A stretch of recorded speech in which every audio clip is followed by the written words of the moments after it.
are going to be in again. For the next 15, so we've got another 4.5 years of Labour, yeah? And we could have another 9.5 years. Yeah. After that. Can you imagine surviving that? Yeah. I'll just go and work for the civil service.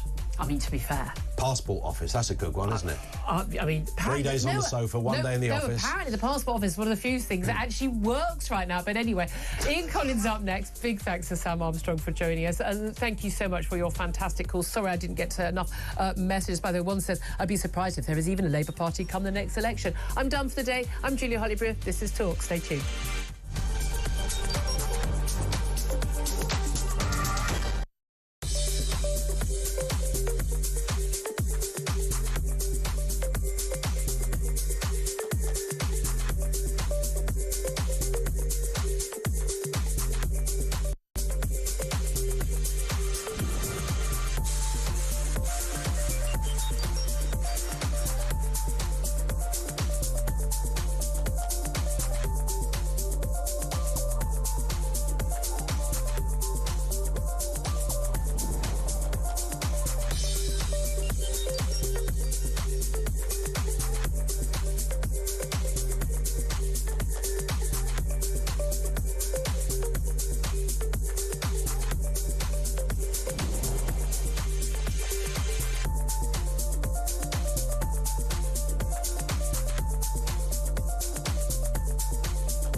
Across the UK, on DAB+, on YouTube, on the app, on your mobile, the home of common sense.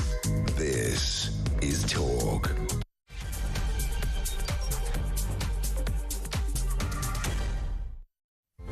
Good afternoon. Thank you to Julia. Welcome to the home of common sense. 3 minutes after 1 o'clock. As you've been hearing, Reform UK has grown in support to within 1 percentage point of Labour, according to a new poll, with Britain entering a new era of three-way party policy. Never really been here. We had a vague dalliance, apparently, back in 2010. Didn't see it myself. But now, could there be anyone in any doubt that this is the new terrain for which people will vote on? We'll look at that in a few moments. Also this afternoon, pub bosses could ban customers from talking about controversial topics like transgender rights or religious views if they think their staff are being harassed under Labour's workers' rights reform. What kind of mucked up nation are we living in when you can't have a good old chinwag about religion, for God's sake? I mean, what could go wrong? And the prisons watchdog has warned drones delivering drugs and weapons to two of England's highest security prisons have become a national security risk. Really? Is that the analysis from this? How do you fly a drone with a load of marching powder into a prison? We'll look at that story a little later as well. Everything you need to know, all the breaking news right here on Talk. 0344 499 1000. I think if you're a kind of political anorak, or you just follow it and feel passionately about it, and you worry about the kind of state of our country. I mean, just a good example, by the way. The story that I just teased up there that we're going to talk about later of pub bosses that could ban customers having certain conversations because it might upset some snowflakes pulling pints behind the bar. I mean, that's a great example as to why this survey that we're discussing here in terms of political intentions looks as it does. It's precisely that has created this.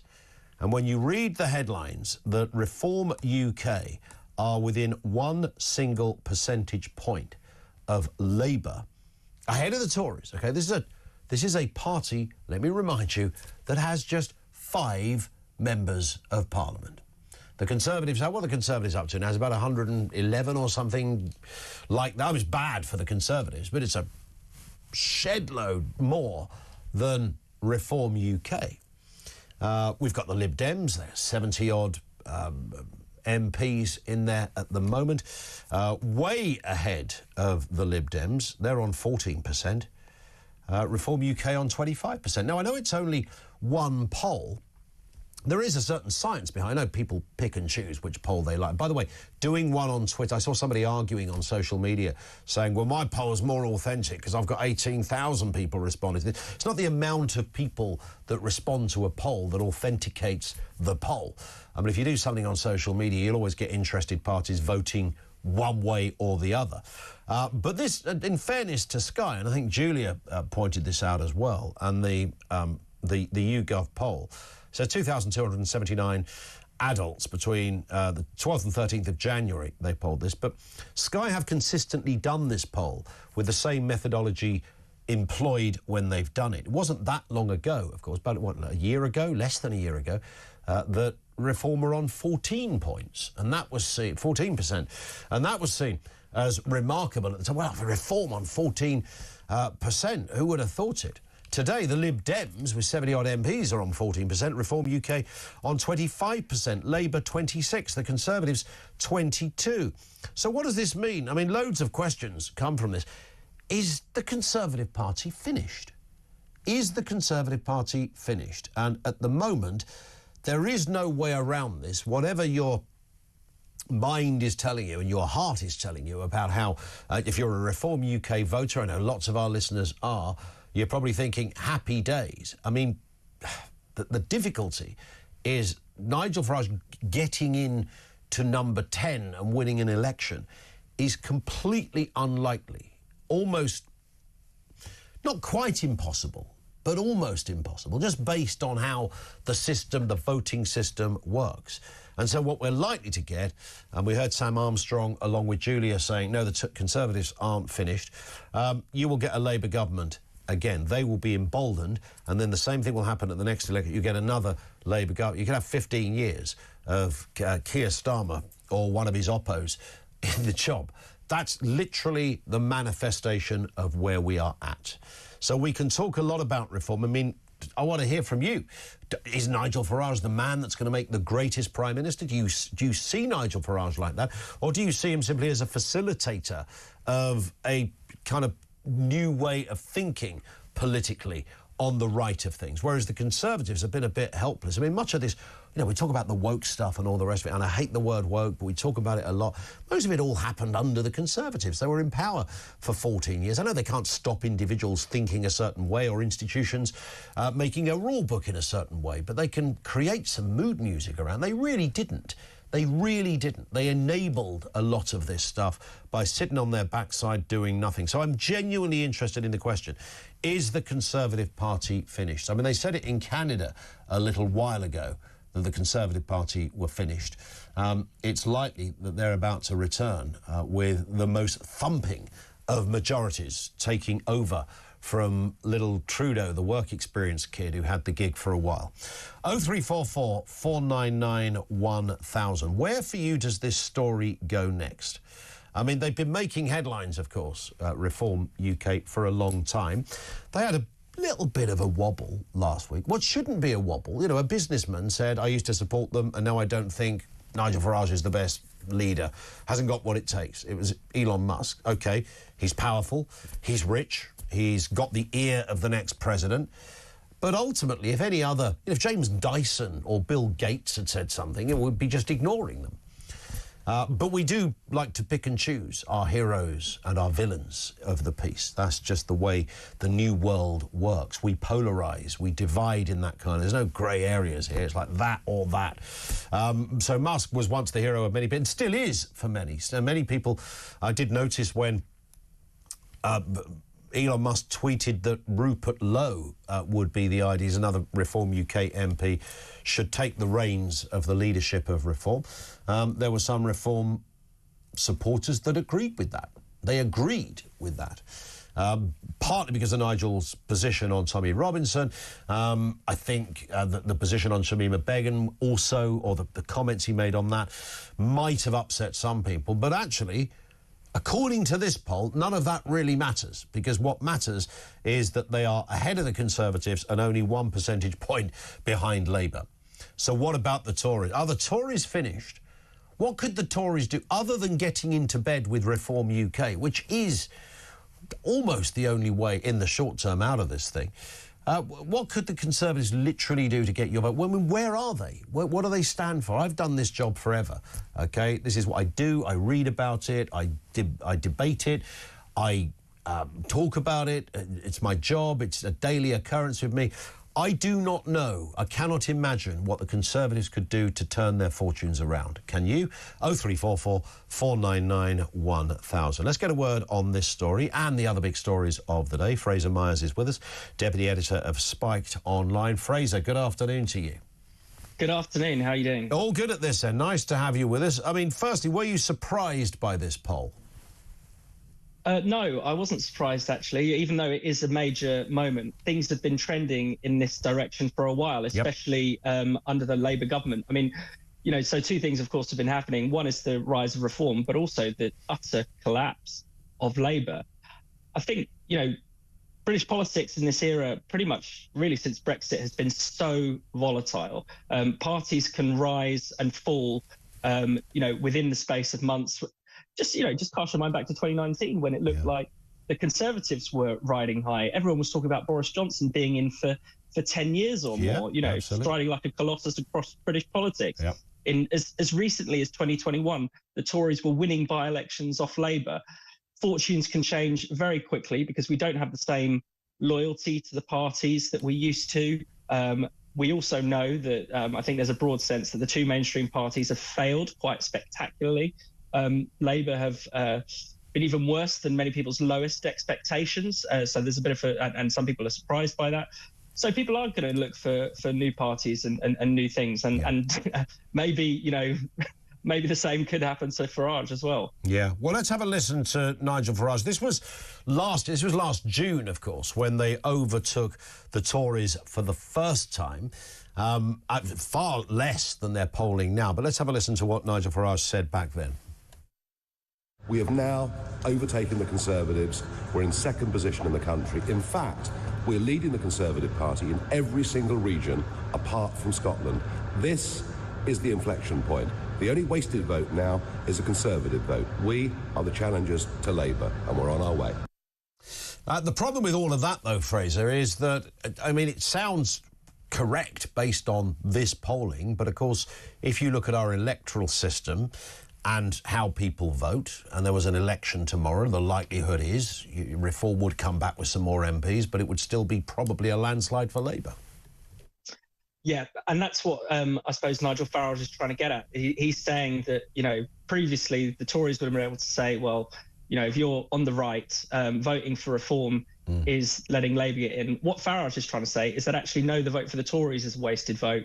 If Reform is second in your area, you should vote for them. So, you know, there could be a point where we have seen in history in British politics where one party has displaced another. The Labour Party displaced the Liberal Party as the sort of centre-left party over 100 years ago. Could the same happen for Reform? Again, the system delivers these huge, actually quite disproportionate results. I mean, I'm looking at some of the polling and, you know, when it's put into seats, it looks like Reform at the moment would be on about 70 seats or something like that, which is obviously far better than they are now. But as you say, quite rightly, that's not going to get a governing majority. It would still put Labour and keep Labour in power. And, you know, given that that's the case, it doesn't seem like Labour is going to want to change the voting system anytime soon, even though they've flirted with that idea in the past. And, of course, the obvious answer from an instinctive perspective would be, well, why don't the Tories and Reform just link up and then that's the problem solved? But despite many Conservatives moving over to Reform, there's a whole lot of Conservatives, and particularly the sort of One Nationer MPs, that wouldn't touch Reform UK with a barge pole. Yeah, that's right. I mean, they wouldn't touch Nigel Farage with a barge pole. They think that actually some of them are quite glad to see the back of the more right-wing Tories. I mean, my sense is actually that wing of the Conservative Party is probably what is holding them back more than anything else. But, you know, we shouldn't forget there are many people in places like the home counties who want to vote for a more sort of respectable-looking party. They associate Nigel Farage with populism, with sort of thuggery. I think it's a bit condescending and prejudiced, but that is ultimately how some people see it. And, you know, the Tory party does have to straddle these two wings of, you know, quite wealthy people versus the more sort of populist end of the spectrum. Yeah, and I guess that phrase "common sense," you know, that Trump kind of, you know, there was a great moment in one of his rallies leading up to the election where he simply looked at the crowd and said, "I speak your language." And it was almost as an aside, I think, as he was getting a round of applause, he just threw it out there. And I thought, that's it, right there, in a nutshell. I speak your language. Nigel Farage has that amazing ability to, even if you disagree with him, to come across as a bloke that's preaching common sense. Migration, it's off the scale. Woke issues, it's off the scale. All of these areas, he sounds as if he's speaking the language of ordinary people. Yeah, and if you look at some of the leaders of the other parties, you feel like everything that they say is fed through so many different advisors, so many different focus groups that it no longer comes out as the language of ordinary people. I think, what is it, Keir Starmer said during this AI summit? He talked about it being mainlined into the DNA of the nation. I mean, it was so clangish, it was so bad and bizarre, and, you know, it made no sense. Whereas you're right, someone like Farage speaks very fluently, often what appears to be off the cuff. Yep. And people, even if they don't like him, they admire that, and they you know, they find that engaging. Keir Starmer doesn't really engage anyone. No. Kerry Badenoch's interesting in the sense that you see a lot of focus groups say that people want to hear more from her, but she doesn't seem to have that much to say at the moment. So, you know, let's see how she develops. Yeah, I mean, we could dress all of this up in, you know, it's still early days, you know, 6 months in from a general election. But it's interesting, Fraser, story 2 here, pubs that could ban customers from talking about religion and transgender rights. This is under Labour's workplace harassment reforms, because it might upset members of the bar staff who get a little bit twitchy if somebody starts talking about things they find uncomfortable. That's a great example, isn't it, of why Reform UK are riding ahead, because they are the party that speaks out most robustly against this kind of nonsense, and that would be in part responsible for their star rising even further. Yeah, that's absolutely right. I mean, people see huge problems with whether it's wokery or migration or various contentious issues. And if the governing class's response is to shut those conversations down, that doesn't make people think, oh, well, I'll stop talking about it then. It just makes you more angry. It makes you feel even more passionately about whatever issue it may be. Yeah. Crackdowns on free speech do not work. If we actually wanted to stop people having certain ideas, it's the worst possible way to go about it. But, you know, really, the pub should be a place of free discussion. It's not just pubs. I mean, it could be anywhere where you might encounter hospitality staff or other people. Football stadiums, you know. But how did we arrive in this place, Fraser, where somebody is saying, let's make a rule that if you've upset some staff, therefore you've broken some kind of rule, or it could be used in a discrimination case against the employer, which is ultimately, I suppose, where these kind of laws end up, in a tribunal sort of setup. I mean, it's absolutely bonkers. Everyone you meet, every sane person you meet, knows it's bonkers, and yet here we have a government that's trying to get this kind of guff into law. Yeah, so what it actually started with was around sexual harassment. So it said that employers basically have a duty to prevent sexual harassment of their staff, which I think is actually pretty reasonable. Fair enough, yeah. But then what gets tacked on is this broader concept of harassment as defined under the Equality Act. And then that's what brings in these ideas around race, trans, religion. And therefore you can't have conversations, or potentially can't have conversations about that might cause upset to staff. So people like the Free Speech Union have wondered, will pubs have to employ banter bouncers to be able to detect what we're allowed to say and what we can't? I'd love to be a banter bouncer. I'd probably get fired, maybe after about 3 minutes, as I'm sure you would as well.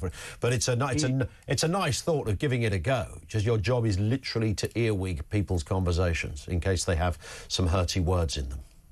Yeah, and I think both of us would be far too liberal and let people carry on. Yeah, that would be a problem.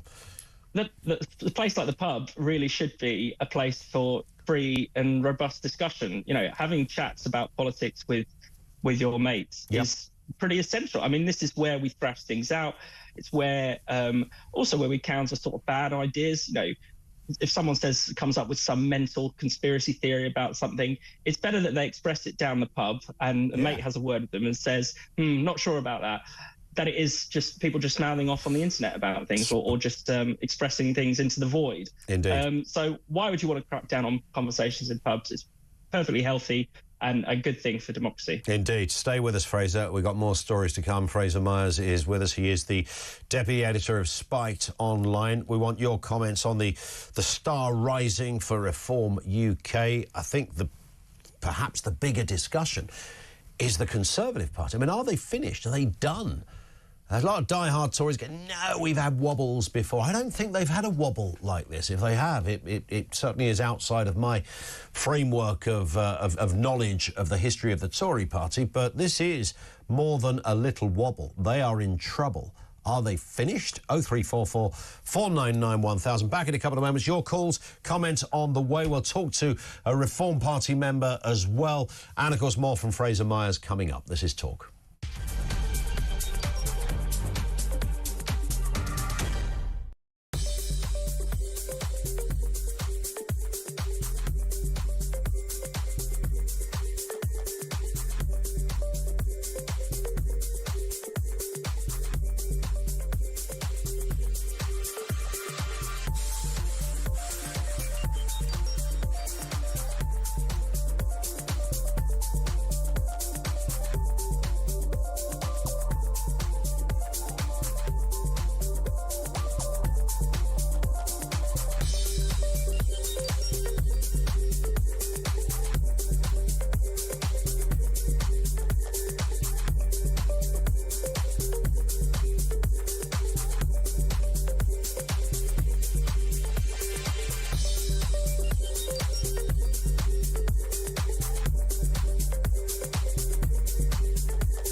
This poll shows also how toxic, just how unbelievably toxic the Conservative brand is. More toxic, interestingly, than Reform. Can I just say, by the way, one of the things I found most fascinating by this poll, and there's so much more I want to talk about, so let's not spend too long on this, but the most fascinating thing is that when people were asked, whether the first 6 months of Keir Starmer's premiership, whether it had been good or not, whether it had been successful or not, 60% said unsuccessful.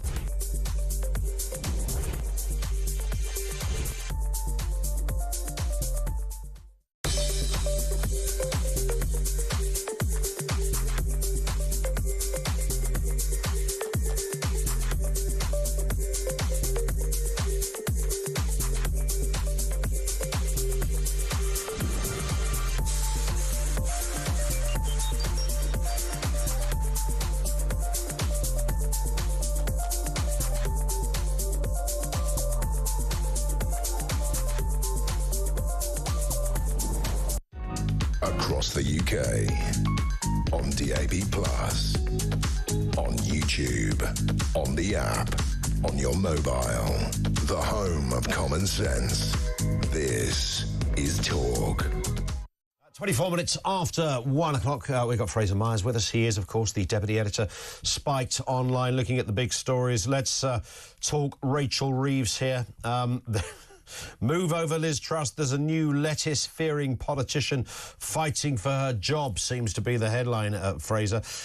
She's on her feet at the moment in the House of Commons. There's a lot going on there, it seems, delivering a statement about her recent trip to China and then taking questions from MPs. She says security and economic growth go hand in hand, and if we do not engage with China, we cannot raise our real concerns. I mean, is she putting too much emphasis on China, Fraser? Is this seen as some kind of, I don't know, distraction to something? Well, yeah, it seemed as if it felt as if she was running away to China a little bit. I mean, obviously the trip was pre-planned, but just as she was leaving last week for this trip, the pound was sliding to a 2-year low. Government borrowing surpassed the point at which it reached that peak after the Liz Truss mini budget, which is why the lettuce is relevant here. So it does feel a bit like a distraction, and she's come back with about £900 million worth of investment, which, to put in context, is absolutely pathetic in terms of the broader macroeconomy. Yeah. That would be great if you were an individual company, but for Britain as a whole, that's absolutely ridiculous. There's such a small amount. As far as I can see as well, some of that is already earmarked anyway, these are sort of areas that the Chinese already invest in. Yeah, and it's often the case with these trips. You're never clear what exactly new has been agreed or needed to be signed off by the ministers present. But in any case, I mean, Rachel Reeves has a lot of explaining to do in the House of Commons. I imagine that will come out with the questions, because the government has not been particularly upfront in tackling some of the chaos that's going on in the markets. Precisely the kinds of things that 2 years ago they were calling on the Liz Truss and Kwasi Kwarteng to resign for. Sure. We're seeing borrowing costs rise extraordinarily.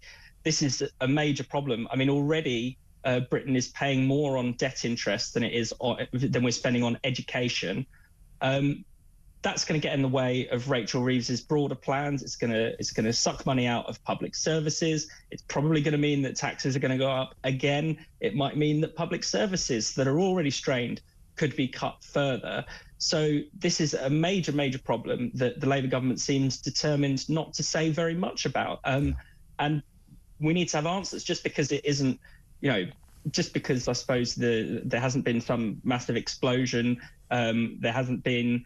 People's mortgages haven't gone up yet as a result. But the reels are coming off the government's economic programme, and we need to know if there is an answer to get out of this period of crisis, or, is the government prepared to front it out? Is the lettuce comparison reasonable? I think Rachel Reeves will last a bit longer. I think that 44 days, of course. Liz Truss was the incumbent at number 10. Yeah, of course, Reeves has already had several months, even since her budget, let alone coming into office. I think also it's very hard to tell, because on the one hand, Starmer is very ruthless, and if he perceives her being there a threat to his leadership, then I expect he will be shot of her. Yeah. Then, on the other hand, she has been pretty central to his government, to his program.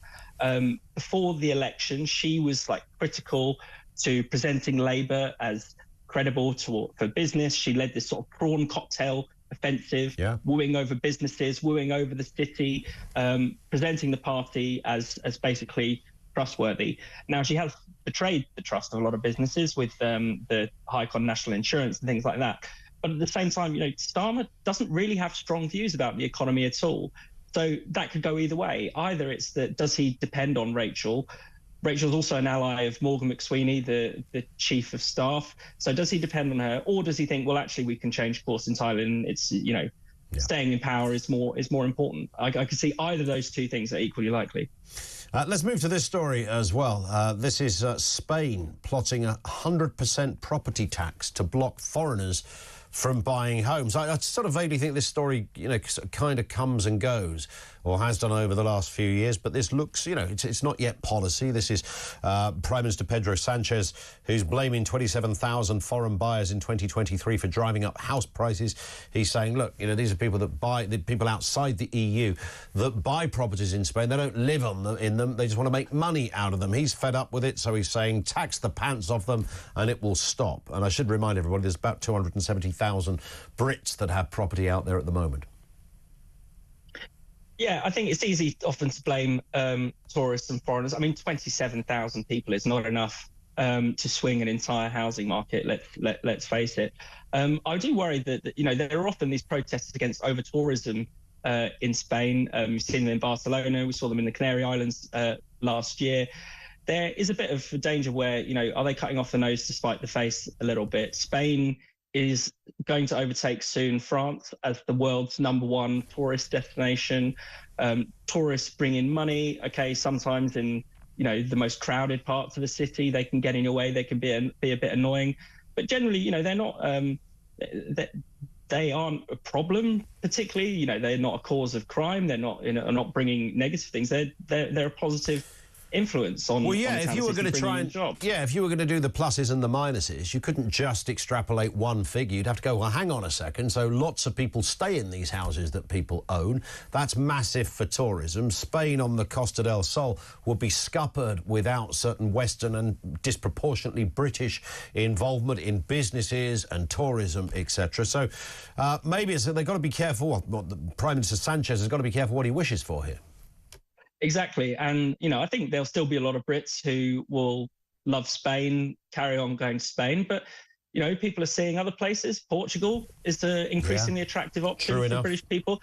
And they're welcoming, they're welcoming people with open arms in a way that the Spanish government isn't. They're saying, come here and work. Come and work from home from Portugal. And so there'll be lots of countries that are going to be competing for these tourists and for essentially foreign investors and foreign home buyers. Really, the answer, if the problem is there aren't enough houses, the only answer, and it's the same here in Britain, it's the same everywhere, is you have to build more. Correct. You can't wish away the fact that people will want to live in your country. Okay, immigration's a different issue because then, that is people coming here to live, and whether you're talking about high-skilled immigration or low-skilled immigration, that's the whole other debate. But it is a good thing that people want to live in your country and fundamentally spend money there. That's not something that you want to essentially stop happening. And the danger with these kind of announcements, it sounds like actually tourists aren't really welcome around here, because of the house issue, etc. Final story here: the pizzeria in Norfolk that has slapped a £100 price on its Hawaiian pizza, purely to deter people from trying to buy it. I can imagine this being the reaction of any employee at the restaurant if somebody does decide that it's actually worth £100. Have a look. All right, push, come on, almost there, just one more push. Here it is. Oh, it's half Hawaiian. I believe that's ours. You poor fool. And there it is. Don't order the Hawaiian. I've always been a bit suspicious of pineapple on a pizza, to be honest, Fraser. What are you making of this? Yeah, I think it's an insult to food. Look, of course, people are allowed their taste, but maybe they should be punished for having such bad taste. So. And I think so. And the £100 bill is a great way to do that.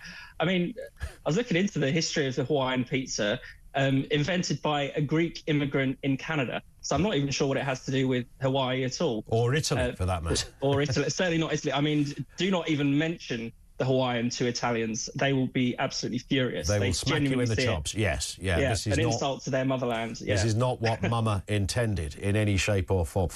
Listen, Fraser, thank you. Fraser Myers is the deputy editor of Spikes Online. Thank you to him. Pineapple fans on pizzas will be banned from this show. That's a decision we made at a very big management meeting just before the programme. If you are somebody who enjoys pineapple, why would you put pineapple on a pizza in the first place? Well, what would make you go, oh, I know it would go well with this pepperoni or this cheese and tomato? Pineapple. Just stick strawberries on there, you know. But what about some whipped cream? Make it a flipping dessert, you heathens. Thoughts on that are welcome. Only if you're messaging. We don't want to speak to the pineapple people. 87222. More on reform, more on the Conservative Party. Are they finished? Are the Tories done? Is that the end of the Conservative Party? Our lines are open. This is Talk.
Across the UK, on DAB+, on YouTube, on the app, on your mobile, the home of common sense. This is Talk. Les informs me in our Culinary Corner section of the programme that pineapple with anchovy are Joe Rogan and Elon Musk's favourite pizza. Anchovies. There's another pesky bit of kit that should be in jail, frankly. Just swallow a packet of salt and have done with, right? That's the best way to deal with it. Cut out the anchovy altogether. Daft little bit of kit, that is. Let's move to, or continue with the story of the rise and rise and rise of Reform UK. They've grown to within 1 percentage point of Labour, according to a new YouGov poll. It's a very thorough poll. I mean, they do this same methodology month in, month out. This is what it looks like. The Tories have been pushed into third place 2 months after Kemi Badenoch was elected leader. That is not a good look. The data puts Labour 26%, Reform UK 25%, the Conservatives on 22%. Then you've got the Lib Dems on 14%, the Green Party. Oh, the Green, remember the Green Party, bless them. Still knocking around 8% they are on. The extrapolation of that is no one really supports the Green Party. It also suggests, by the way, that 20% of voters trust the government on, just 20% trust the government on the economy. Let's speak with Alex Wilson, who's a Reform UK member of the London Assembly. Afternoon to you, Alex. Afternoon, Ian. Nice to have you with us. It's interesting, isn't it? It was only, a year ago when Nigel Farage was talking about overtaking the Tories, and I think, reform on 14%, that was totemic. It was big news at the time. This is in another league of transformation in terms of the state of British politics. Absolutely. I mean, we've had a fantastic start to the new year in terms of polling, building very strongly on the successes we had in the London election and the general election last year. Every poll that's been published since the general election, we've been on a higher score than we were at the general election. And in particular, it's sort of December and now into January, it's really gone off the scale. So this score from YouGov, 25%, our highest ever with them. It's really significant because YouGov are one of the most reputable and well-established pollsters, not just here in Great Britain, but across the world. Yep. So to be on 25% with them is really worth having. But you should never get too excited about one individual poll. Look at the trend. And the 5 polls that have come out since the new year, 3 of them, we're in second place. The average, therefore, for January so far, this is the first time this has happened, the polling average for January, Reform UK is in second place. And what that means is that we are the challengers to Labour now. Yeah. If you want to get Starmer out, it's Reform that's going to do that. What is responsible for this, Alex? I mean, I'm sure there's lots of reasons, and not just one, but what do you put it down to? What is happening on the political landscape to see a party that only has 5 MPs at the moment riding so high in opinion polls? Why?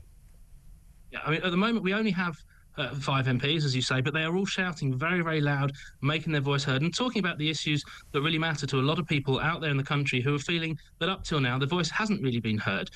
But it's a really interesting time in British politics. I think people are still very much aware of the failings of the last Conservative government, but already the Labour government, the wheels have come off. We all knew they'd be terrible. We didn't realise quite how bad they'd be and quite how quickly the wheels would come off. But that creates a really, really big opportunity for a party like us to seize the initiative, take the agenda forwards and really make some progress with that. And it's the polling is the kind of national headline that shows where that momentum is moving. But on top of that, we're having packed rallies, regional conferences last weekend and the weekend just gone. I had 4 of those events. I spoke at 2 of them. Audience absolutely buzzing with energy, excitement, and keen to hear how we move forwards. Our membership surge, which has been talked about an awful lot over the last few weeks. We're now comfortably clear of whatever figure the Conservatives would like to say that their membership is at. And that means we've got a huge new army of activists, volunteers, potential candidates. We were really looking forward to the council elections coming up this year.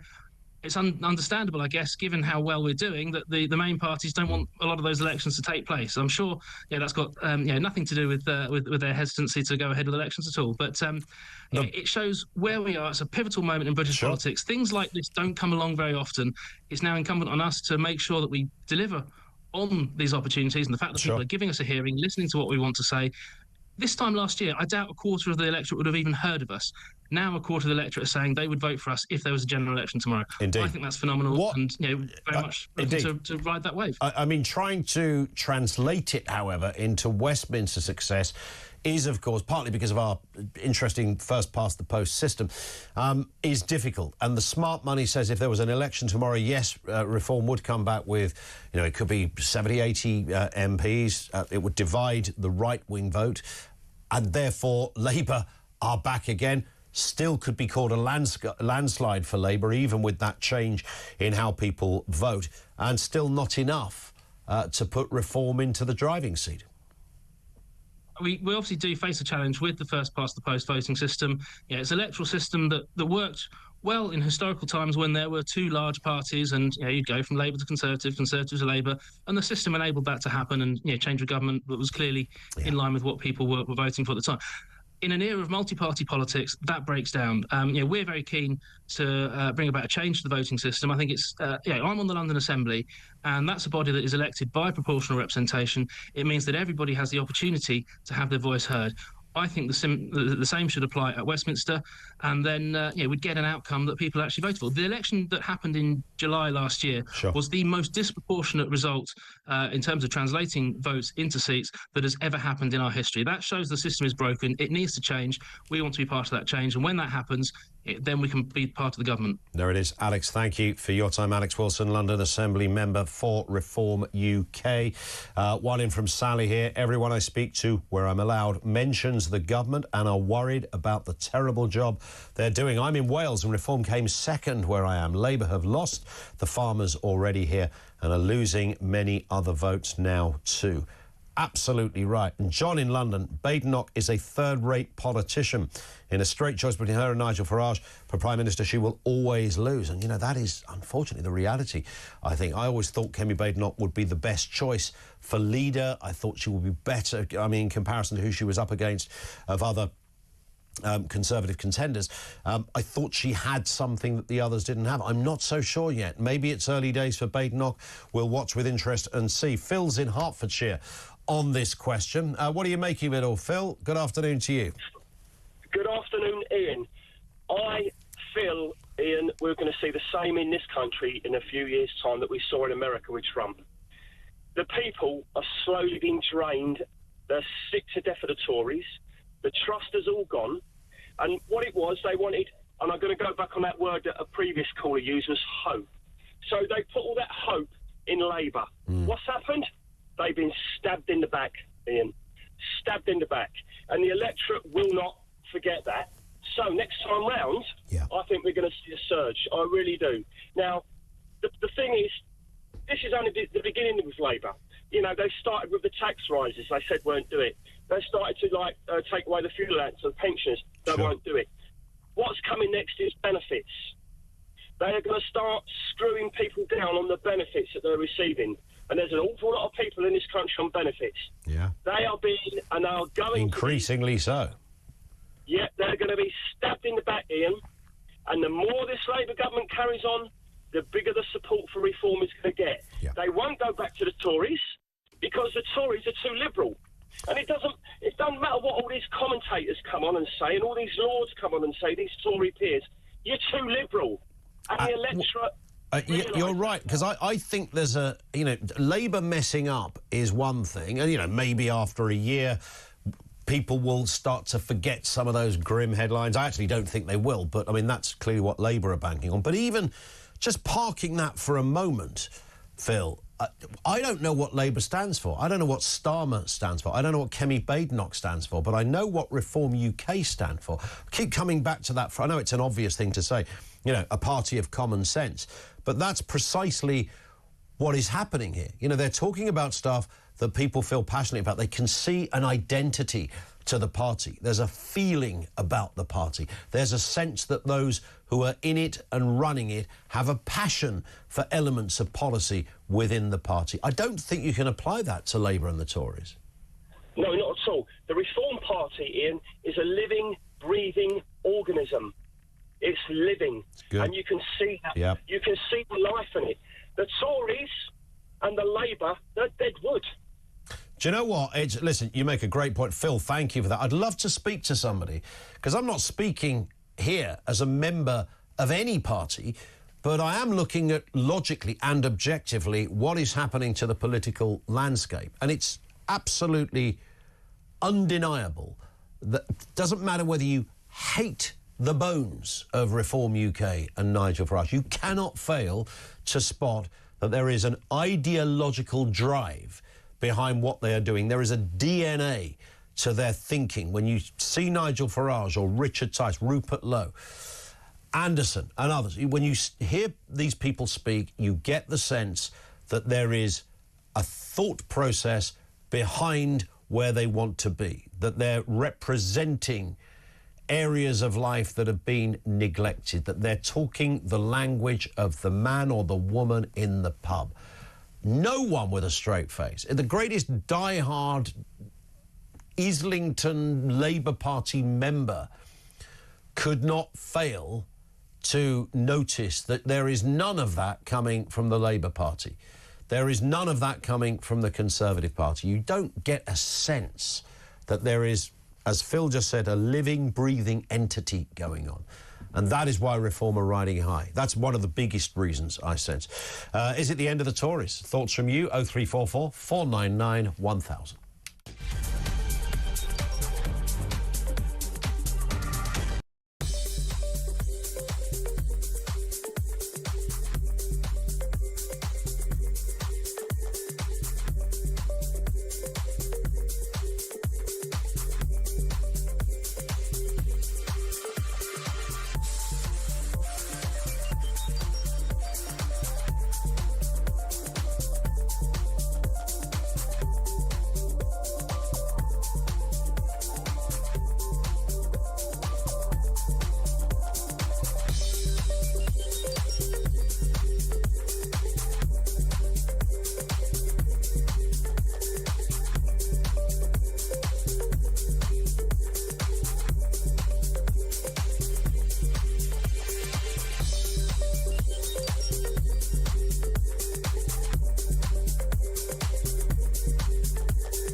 She probably doesn't have much longevity in her as a Chancellor, but I mean, I wouldn't expect her to go until next year or the year after that. Really?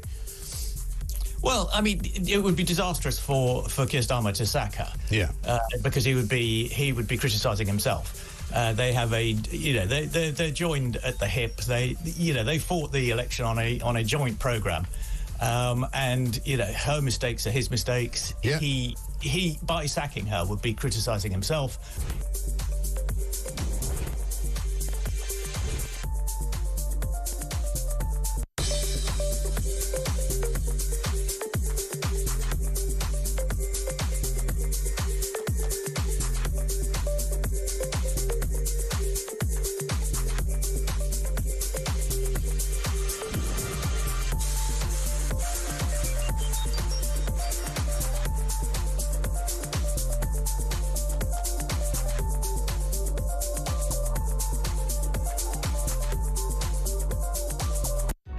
Across the UK, on DAB+, on YouTube, on the app, on your mobile, the home of common sense. This is Talk. It is Talk. Stephen says, reform means hope for family, community, country. Speaking to pre-Cameron Conservatives like me, who is now a Reform member, I have hope, says Steve in Bromsgrove. Of course, the difficulty is an obvious one. Doesn't need me to point it out. You need more people like Steve who have that absolute intrinsic belief that is where the future lies. And I think, to me, and I hope people rumble it, at the moment, Labour, I don't think they deserve to win the last election. They certainly don't deserve to win the next one. They are politically rudderless in the sense of, who are they? What do they stand for? It's like a sort of management team have come in to oversee things. It reminds me a little bit of the coalition. At least there you could say, well, there was obvious reasons why not one party or the other could really get their teeth into what they believe, because they were a coalition. And Labour is feeling like that across the House, over there in the Conservatives. Kemi Badenoch, I mean, not a lot. What do they stand for? Who are they? Is there excitement? Is there zeal? Is there mojo ticking alive and well? You don't get that sense. Pav is in Harrow. What have you got for us, Pav? Afternoon to you. Good afternoon, Mr. Collins. Happy New Year to you. I was about to say, happy 2025. Well, we spoke about this, as you may recall, last year, and I'm afraid the portents of doom that I and others said to you, unfortunately, have been even worse than we expected. You asked the question what the Conservatives can do. Well, I was going to suggest that they should ban pineapple pizzas, but let's be serious for a second. The reality is that, look, I think we need to be careful with this poll that came out, because YouGov, despite their size, have been pretty off. They were off in the 2024 election by a fair few. They were in 2029. However, one thing it is undeniable is that Reform are definitely a third force now in British politics. Yep. But for me, the situation for the Conservatives is exactly as you just began to outline. The one thing that they've had in their favour all the way through our history is that they're not an idealistic party. They're very pragmatic. They're not one of these who suffer from dogma. But the window is closing because they've not really had a sustained challenger on the right forever. Let's be honest. Yep. And this is where I think that they need to redefine themselves and go back to conservative values. And I've spoken to you before, whether it's the law and order, whether it's trying to get a grip on immigration, whether it's stop interfering, in people's lives, going back to small state. One of the stories that you and I think Julia spoke about on her show earlier on was the fact that this idea about pubs and conversations in pubs having to be checked and people taking offence. Don't forget, and this is often forgotten, it was under Kemi Badenoch back in 2022, 2023, as your colleagues at The Sun reported at the time, who was Equalities Minister when this was first being canvassed. So this isn't really just a Labour issue. And the biggest problem that 100%, yeah.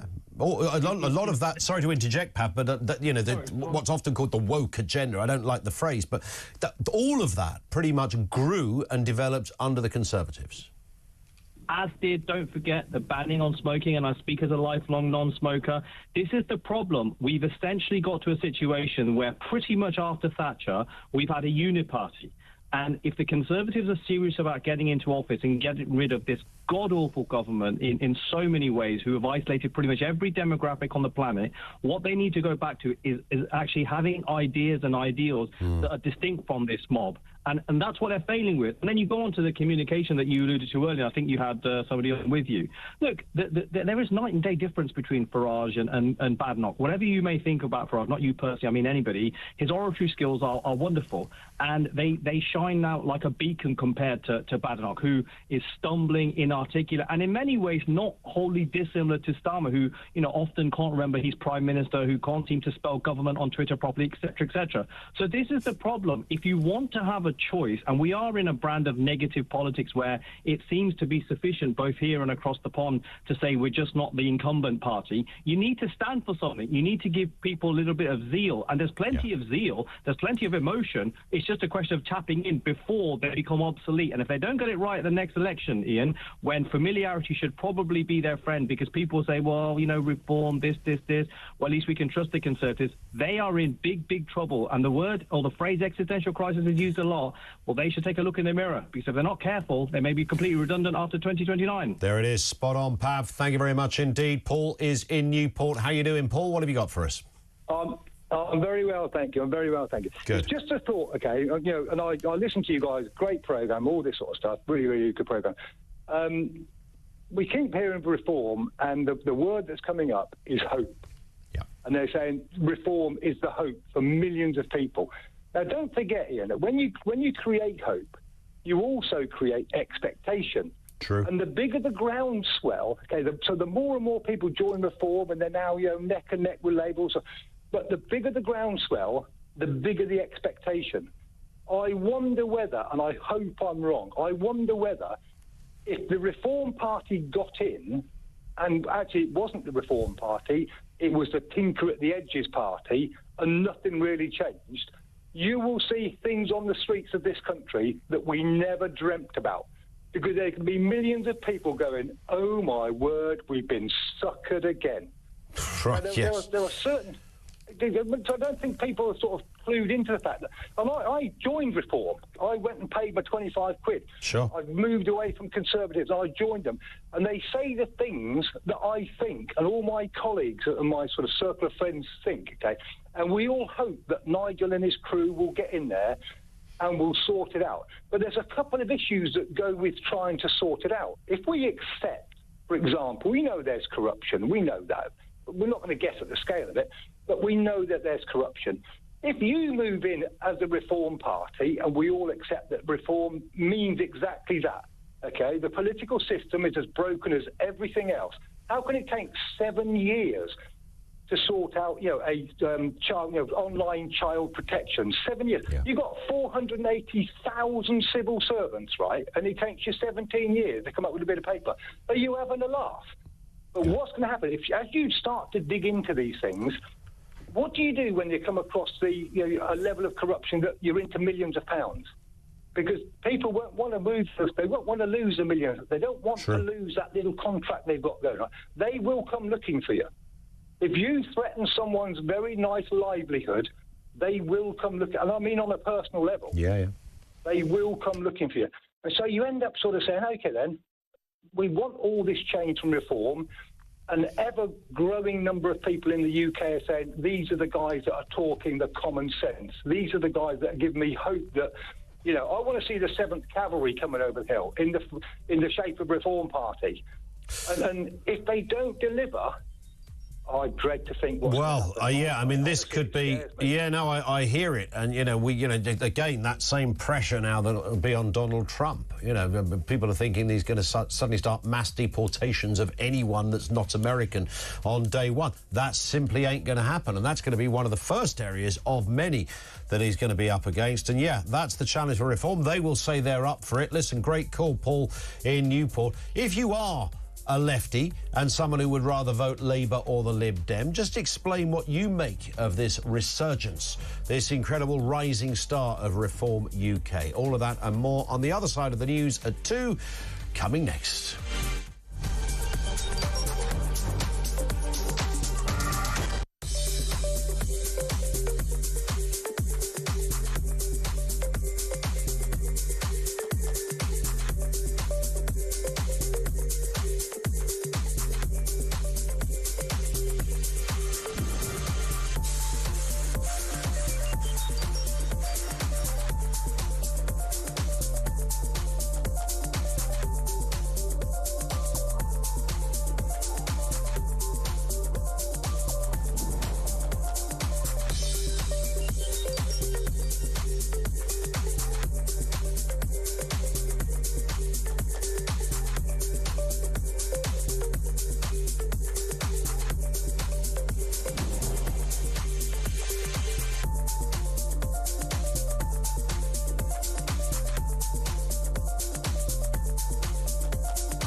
Across the UK, on DAB+, on YouTube, on the app, on your mobile, the home of common sense.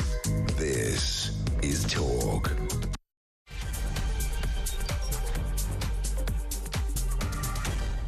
Coming up at 3 minutes after 2 o'clock. Welcome back. This is the home of Common Sense. Chock-a-block on the switchboard. Keep those calls coming in. We're responding to the Reform UK story, growing in support within one percentage point of Labour, according to a new poll, with Britain entering a new era of three-way party politics, it seems. We're bound to ask the question, is the Conservative Party now finished? Your responses on that. Meanwhile, Chancellor Rachel Reeves has vowed to go further and faster in pursuit of growth as she faces MPs for the first time following days of uncertainty in the financial markets and, of course, that controversial trip when she decided to leg it for a Beano in China.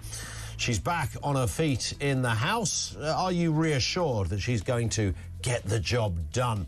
Or is this Lettucegate Part 2? More on that shortly. And pub bosses could ban customers from talking about controversial topics like transgender rights or religious views if they think their staff are being harassed under Labour's new workers' rights reforms. We'll have details on that as well. Everything you need to know, all the breaking news right here on Talk 0344 499 1000. One here says, please get a body language expert to analyse your Rachel Reeves clips and packages. I think it would be fascinating. Although I do sense I could probably do that myself.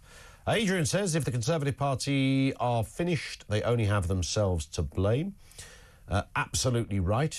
And apropos pizzas, Cole says, never mind the debate on the pineapple on the pizza. When and why did the dark chocolate bounty disappear from the confectionery shelves? Now, I know this is the kiss of death to even mention retro chocolates or snacks because the inbox goes nuts with people responding. But it's a very good... I can't remember. Do you remember the dark chocolate bounty, Amy? The red wrapper? Yeah. But no one's seen... No, Amy's not seen it. If Amy hasn't seen it, believe me, we're talking chocolate here. I promise you, it doesn't exist. So I don't know what happened to it. I vaguely think I saw a story that they were dropping it from the range. There's only one other in the range, really, isn't there?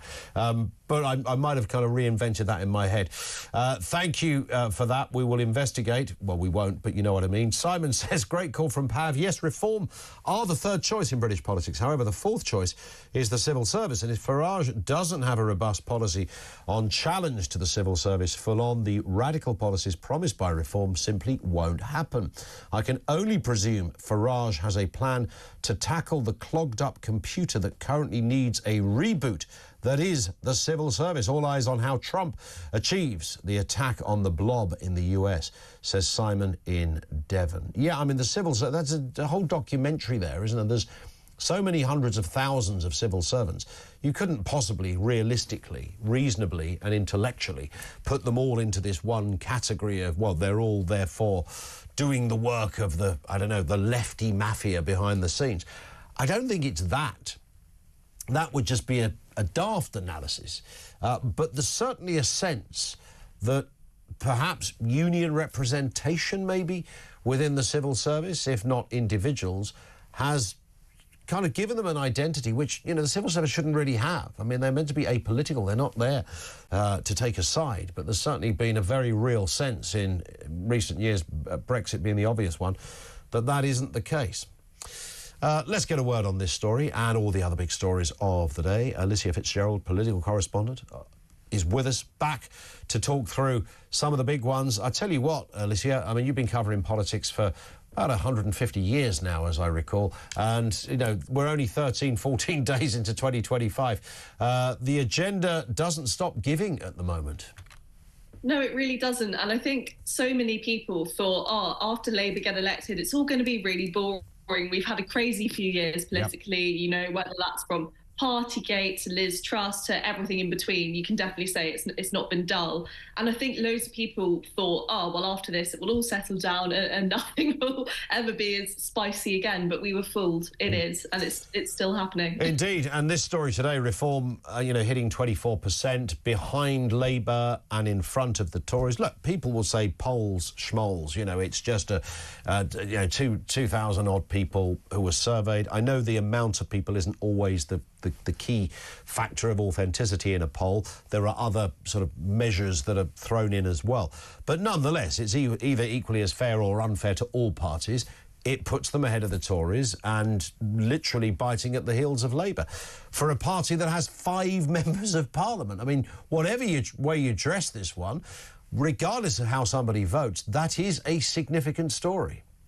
Yeah, absolutely. I mean, it's pretty unheard of for a party of that size to have that much traction in a poll. And YouGov is one of the bigger polling companies as well. They do these polls quite a lot. And often people think that the bigger polling companies favour the bigger parties just because of the traditional methods that they use. But I mean, this just proves that there is the Labour vote that was so high at the election has just split massively in loads of places. I mean, loads of people who voted Labour at the election now voting for reform, which is quite astonishing when you think about what Labour's typical ideology is and their main policies versus Reform UK's policies. I mean, they're very different. So it's so interesting that in just 6 months, there have been people who voted for a set of policies that are so different to Reform's and are now going away. And that's the bit that I didn't understand it when it was the other way round, when lots of Conservatives clearly voted for Labour at the last election and crossed the Rubicon. I could understand if they voted Reform. I know many did, and I could understand if they abstained altogether. But clearly, much of that success that Keir Starmer had was because people decided, well, I'm going to give it a go. So maybe we're in a sort of different era. We don't perhaps define parties in the same kind of ideological way that we once did. But it's fair to say, I suppose, that there's no doubt about it when it comes to ideology. We can all identify reforms. Some might struggle to identify the beating heart of what Labour now stands for, and many would be completely out of ideas to point to what Conservatism is these days. Yeah, I think that's a really, really good point. And I think an issue that we're seeing is just people losing faith in the establishment overall, in things that are tried and tested. And that's why I think this growth in reform has been so large and so fast. It's because people say, right, we tried the Tories for 14 years. That was a disaster. We then said, right, let's bring Labour back. You know, the Blair years, they weren't so bad. Maybe it will just be like that.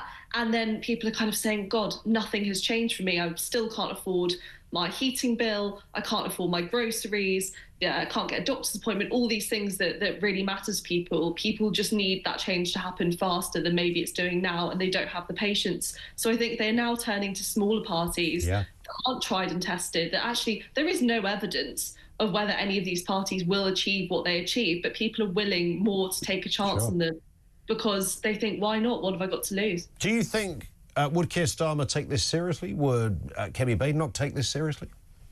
Well, I mean, I think, if anything, I think Kemi Badenoch's the person that should be taking this the most seriously of anyone. I mean, I think if this poll shows anything other than the massive growth of reform, it just shows that people are still totally not interested in the Tories. I mean, since the election, I think lots of people thought that post-election, Labour would come in and then people say, oh, no, actually, I'm going to go back to the Tories. This is worse. But it just shows that people are so put off by the last 14 years of their governing that is still not an appealing choice for people. So I think Kemi Badenoch really ought to take this seriously. And I know she always says, oh, reform isn't a threat to me. You know, this is not actually an issue. But I think deep down, the people in the Tory top team, they are worried and they do know that actually this is a big deal. And if it keeps growing in the speed it is by the next election, it could be huge for the Tories. But as you know, Alicia, from covering this and speaking to the various people inside the parties, there's a whole lot of Conservatives that wouldn't go near reform, those one-nationers.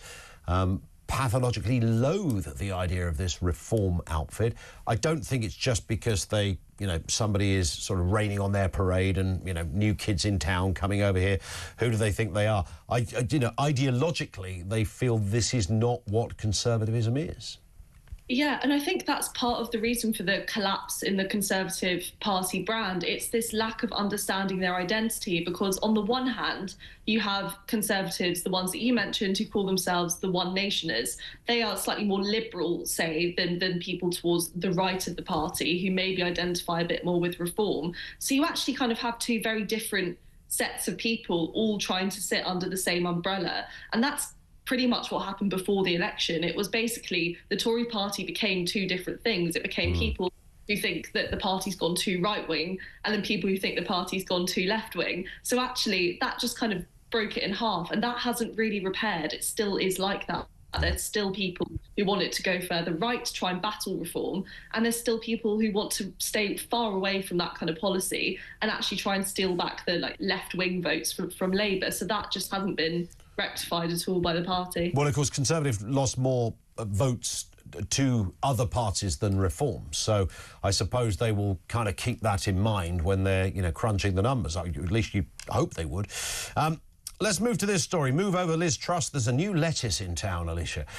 We all remember the headlines of Liz Truss being portrayed as a lettuce because, well, a lettuce lasted longer than Liz Truss did, 44 days in office, and now those comparisons are being made by one newspaper over Rachel Reeves. She says she's, determined to fight. She's back from China.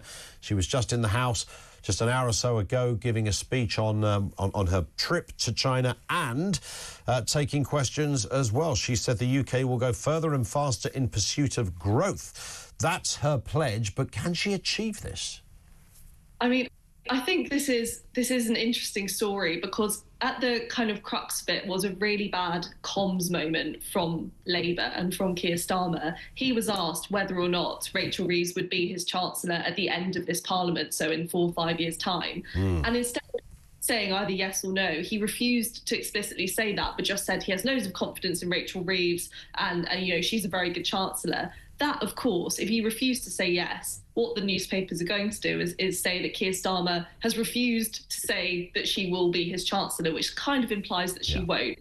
So that kind of got out there. There was time for that story to run. He then came back a few hours later after the story being everywhere and said, oh, no, actually, she definitely will be my Chancellor till the end.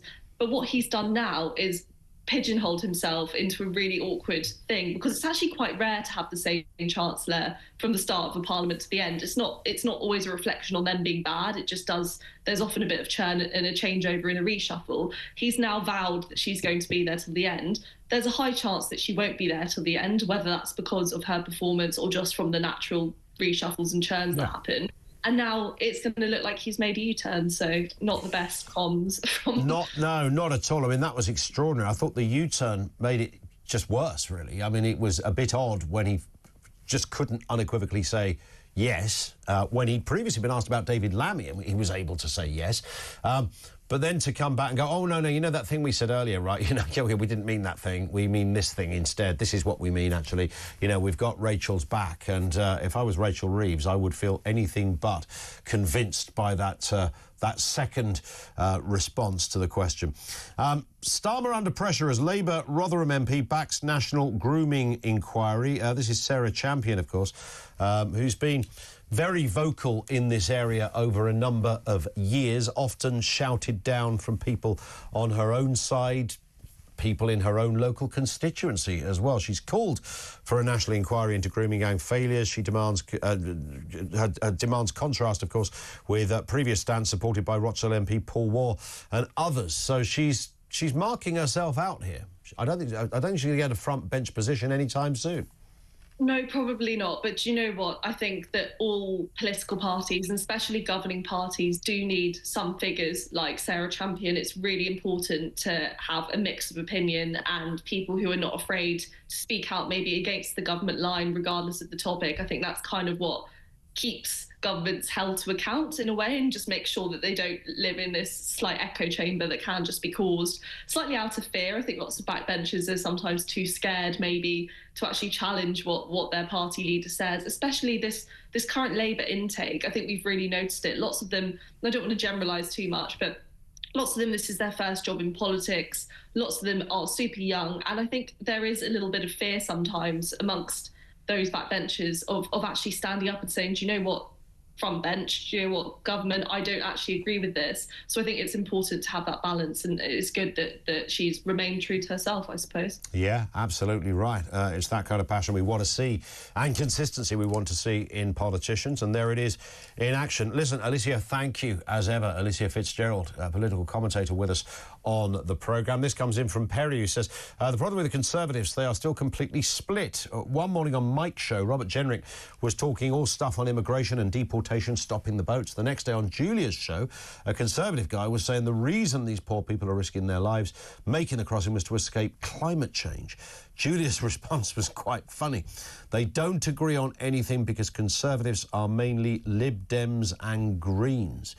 Interesting one from Perry. Yeah, there's a lot of that. I mean, I think the old kind of, I don't know, the sort of one nation, as I was thinking, why don't they get all the former prime ministers that are around to come together and create a kind of former prime ministerial committee to advise their current party? But that would be ridiculous, because you'd have Liz Truss on there, you'd have Theresa May on there, you'd have Boris Johnson on there, you've had David Cameron and John Major. And all of those bar Boris Johnson, hang on, let me get this right. Yeah, all of those bar Boris Johnson are Remainers. And in fact, Boris Johnson wasn't really a Brexiteer or a Leaver. It's just a bit of old bullshine to get the votes. He no more believe that than, you know, he believes in ghosts. I mean, it's just a crazy situation. But, you know, folk fell for it and put him into action. So I don't think that would necessarily address the problem. And yet in any other world, it kind of should. Don't get 5 experienced statesmen and women to come around the table. I suppose they could advise on other things as to where it's gone wrong. I just sense that what was needed back in the day, and I suppose you could cut this off roughly at around about the time of Brexit, either because of it or by coincidence, whatever, is that people's appetites changed. Social media opened eyes to a different kind of dialogue. Therefore, a thirst and an appetite for a deeper and more meaningful type of politician. I think that's probably reasonable. Back in the day, you were voting for either a party that supported unions and didn't really support growth because they were anti-capitalist, and a party that supported free enterprise, individuals being free of the shackles of the state to get on and do their own thing. Stereotypically, that's what it was. It's far more nuanced now, and there's much more going on in the debate. Some of it might be a distraction, but some of it clearly isn't. So we can't change where we're at. We've just got to find the party that reflects where we're at. And that is clearly why Reform UK are doing rather well. 0344 499 1000. By the way, if you've got a counter to this argument, this crest of a wave, this furore around Reform UK, and you can submit that to us either in message form or on the phones, as to why actually it isn't quite the good news that it looks for Reform, I'm all ears. I'd love to hear that argument. The only one I can really see is that it would still split the right-wing vote and keep Labour in. But if ideologically, philosophically, if you like, there is a reason why this love affair with Reform UK and Nigel Farage is misplaced, then give us a shout. I'd love to hear that argument. 0344 499 1000.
We just simply do not have the capacity for a massive expansion in AI at the moment. I mean, you take West London, for example, there's so many data centres being constructed there in recent years, and they've consumed so much of the capacity of the grid that housing developers have been told, well, sorry, that there's just no grid capacity for you to build new homes and won't be till 2035. Right.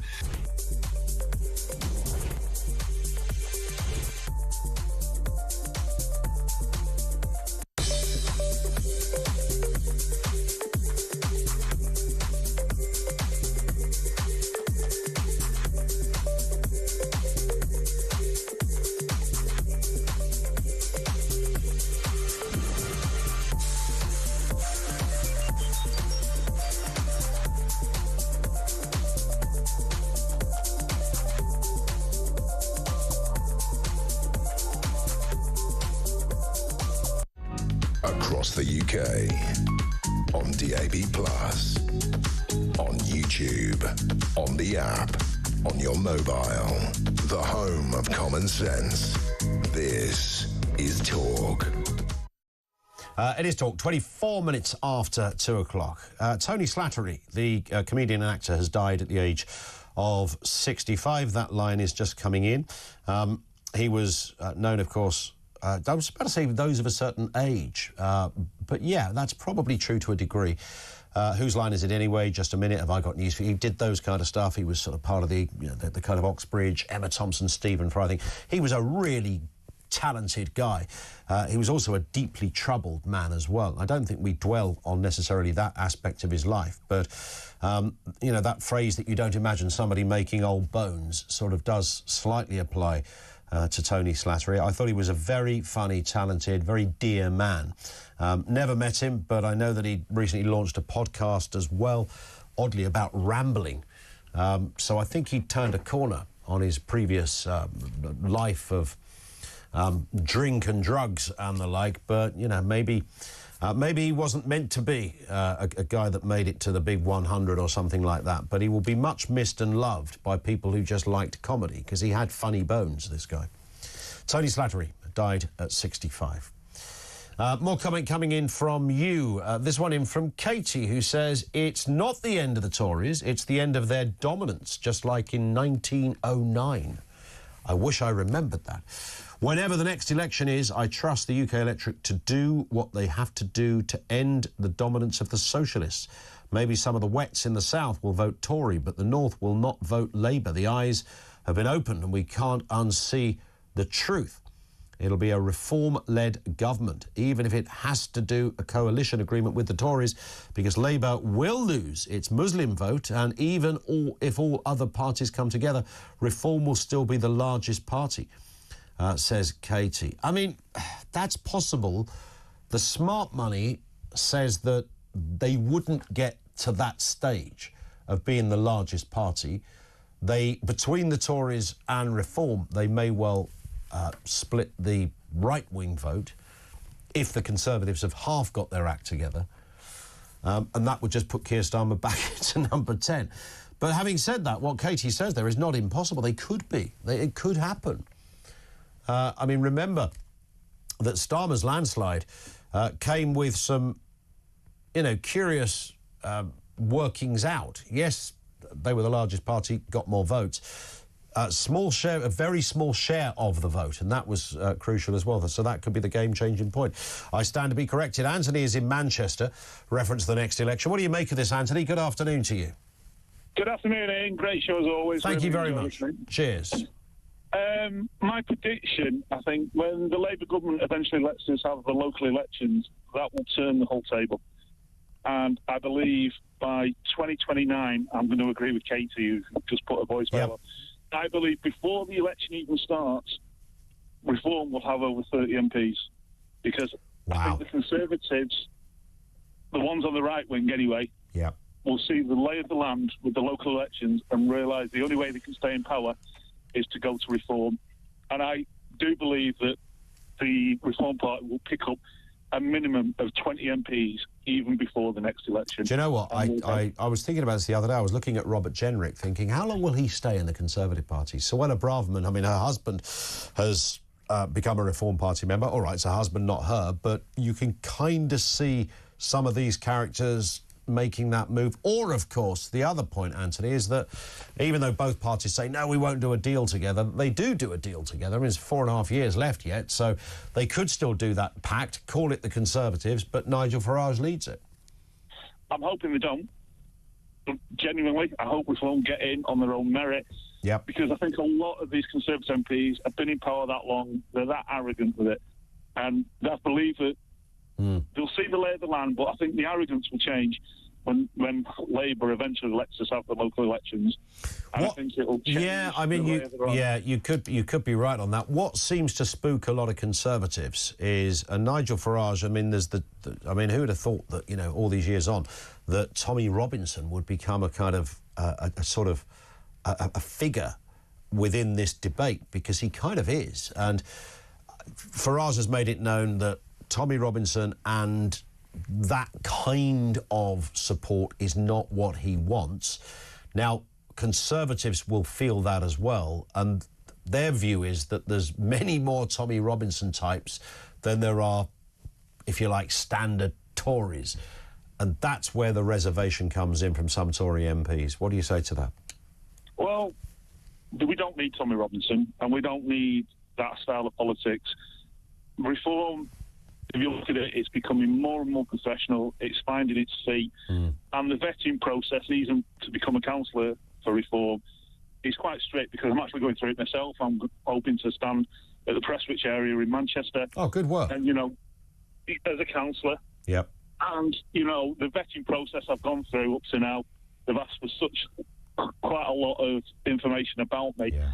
So hopefully we don't get people that do slip through that are kind of your Tommy Robinson's types. Well, they did, and Nigel was the first to admit this, you know, there wasn't really a vetting process in place, was there, at the last election, which is why we had these stories that would pop up every now and again on the Daily Mail saying, look, this man used to be a squirrel killer or something, you know, some horrendous backstory of a potential candidate. I think they've addressed that now, and I think you've just reflected that you have your own personal evidence that they have. Yeah, and let's hope it stays. You know, you might get the odd person that slips through, but then again, if you look at the Conservatives, you've got the corruption minister who's been done for corruption. So it obviously slips through in all the parties, doesn't it? Yeah.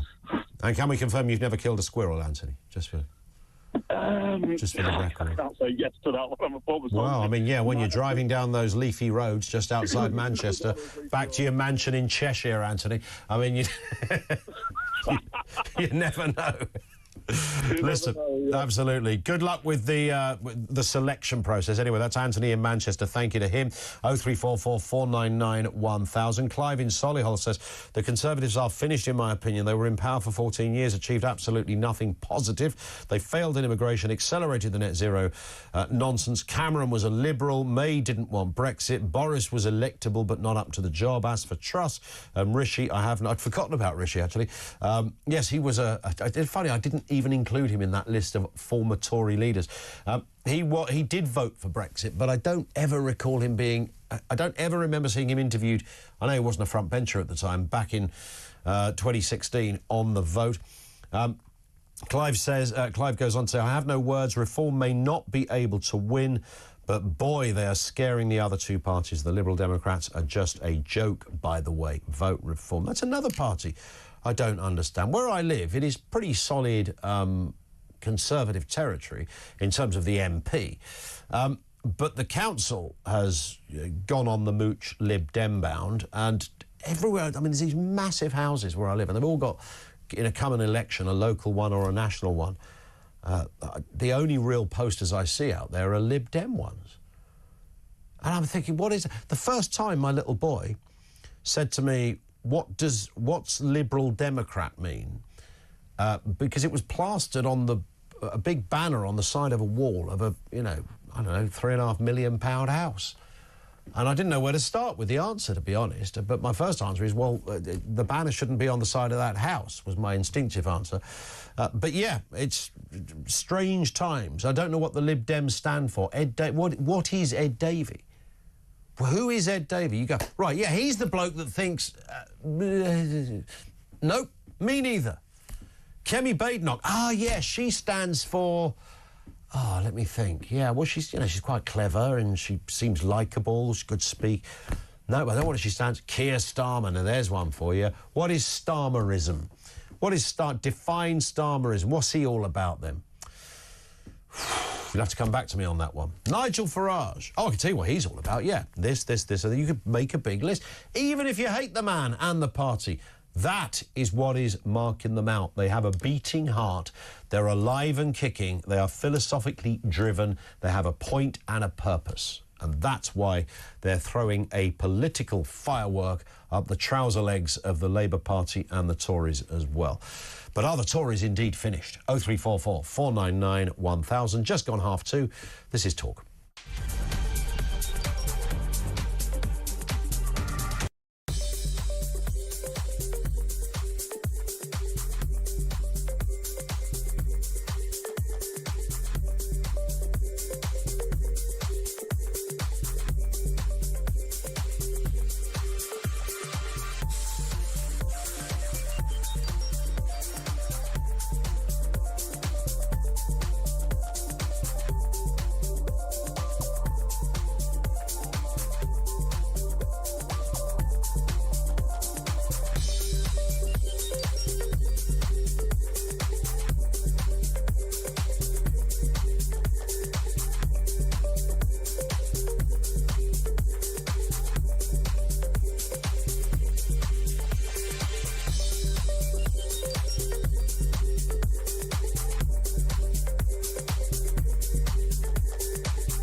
Across the UK, on DAB+, on YouTube, on the app, on your mobile, the home of common sense.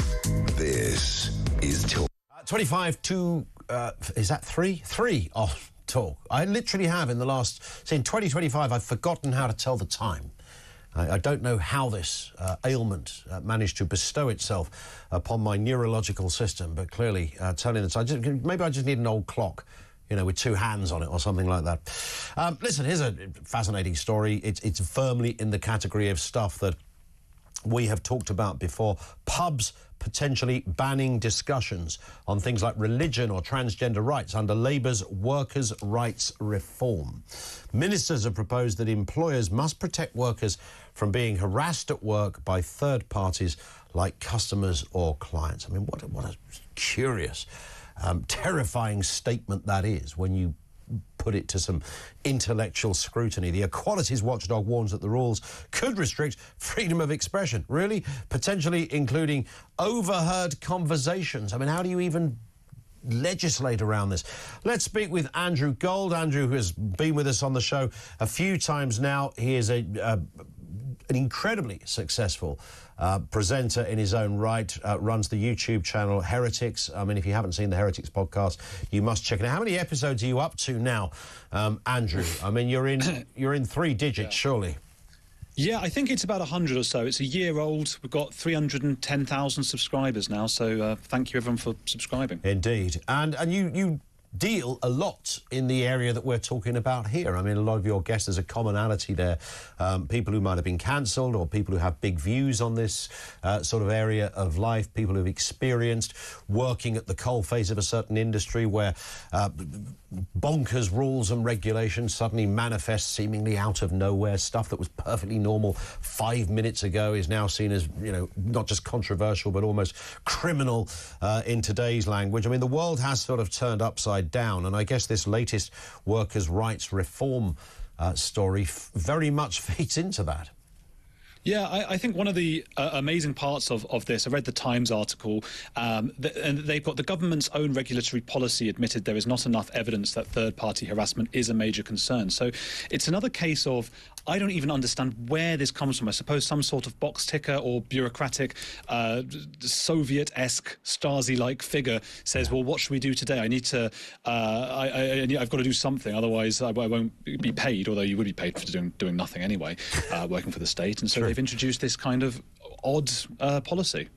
I mean, it's almost, you know, the temptation is to say it's unworkable, but so much of these things appear to be unworkable. They do find themselves somehow in law, or at least rules and regulations, whether it's institutions, universities, I'm thinking, you know, the medical world seems another big area where this kind of old guff finds itself getting a place in the rule book. So when you think, surely not, I mean, you know, think again, because this stuff does find its way in a sort of in legitimate form, regrettably.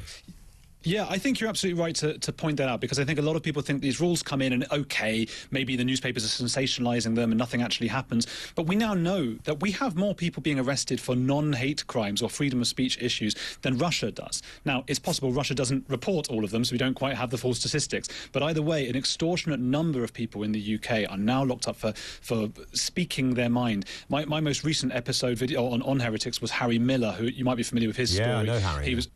Oh, of course, yeah. Well, the ex-copper who had a trans stalker and expected the police to help him, and they said, no, you've misgendered your stalker, and tried to lock him up. Never misgender a stalker. It's rule one, isn't it? Never misgender a stalker. It's very rude to do that. It is. What's fascinating about this as well, I mean, given the sort of strange, upside-down, topsy-turvy world we live in, and I think I might have said this to you last time we spoke, Andrew, but all of these sort of bizarre rules and regulations and instructions clearly happen because at some point somebody walks into it, somebody comes into work, literally a human being who looks a bit like us, walks into work one day and says, I've got an idea. And I find that, like, unbelievable, but that it can only happen that way. And then a couple of like-minded people go, yeah, do you know, I think you're onto something here. So, you know, what you think would be impossible in this strange topsy-turvy existence called the 21st century is clearly not as impossible as we'd like to think it might be. Yeah, I mean, this is what happens, and we've seen it happen throughout history. When you have too many people working for the state who need to show reason for why they have a job, you end up with too much red tape. You look at the DEI enforcers, who don't always work for the state. They often are privately employed.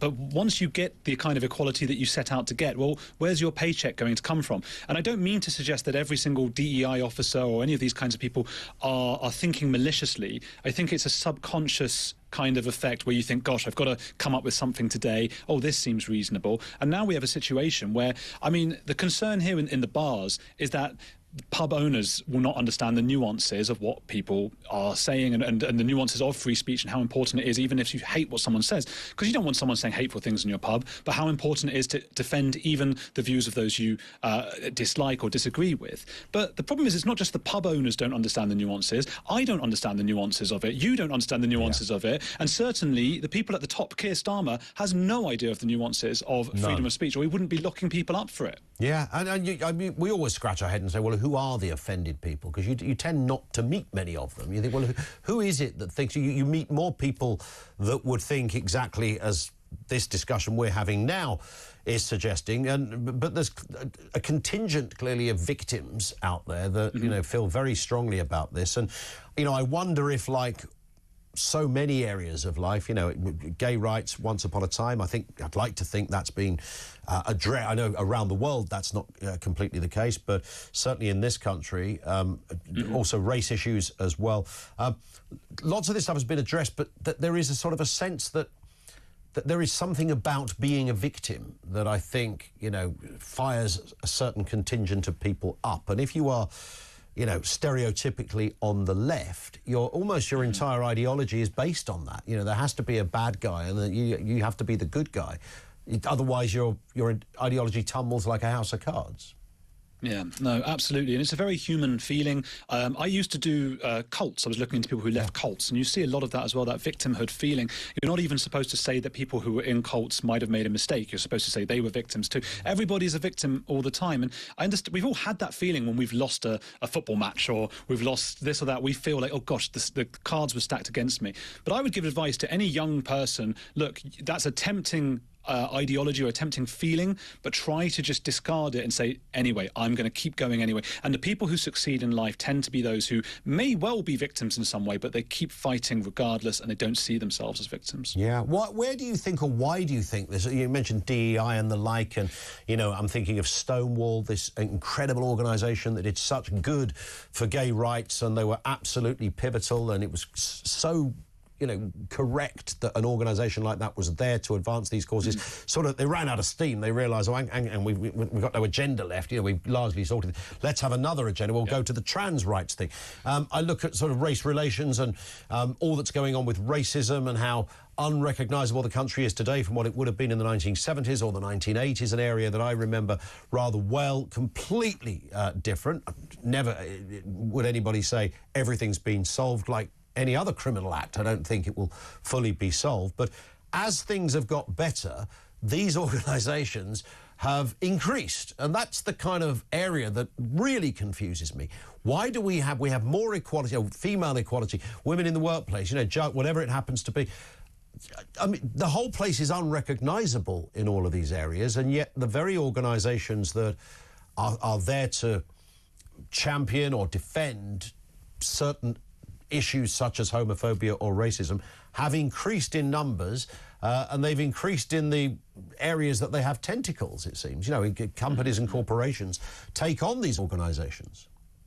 Yeah, I mean, look, we've yet to find a way for a society to be well run in which everybody has everything they could possibly want. Our society is actually doing pretty well compared to the entirety of history. If you were born fairly poor in the UK today, you're doing significantly better than you've done throughout the entirety of history. But there will always be people who feel that they are at the bottom or towards the bottom or should be doing better. So I think it really comes from that feeling and just the pursuit of perfection. I think that's always been where we've gone wrong in societies. Right now, there's also a fashion, which is identity at the moment. I mean, society, if you look through the last 100 years or so, we go through these patterns of what we make sacred. So initially, if you can look at swear words, which I won't say, but it would have been religious words that offended people. I can say those ones, hell and damn and things like that. Yeah. That was a fashion. And then the next fashion became the bodily, which are things I wouldn't say on live TV, but the F word or the S word or whatever it might be.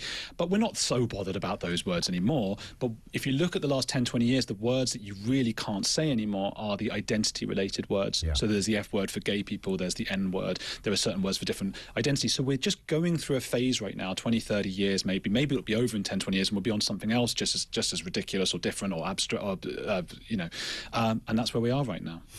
It's worth mentioning while you're with us, you've recently made a documentary as well. This kind of feeds into a lot of this. I mean, the whole gender-critical area of life is really central to everything we're discussing. I mean, every day I tend to wake up, Andrew, and think, no, this has all just been a bad dream. This stuff really isn't happening. You know, people insisting on, you know, I mean, the pronoun thing is so off the scale. I mean, literally, Monty Python couldn't have written it, you know, because it would have just looked ridiculous.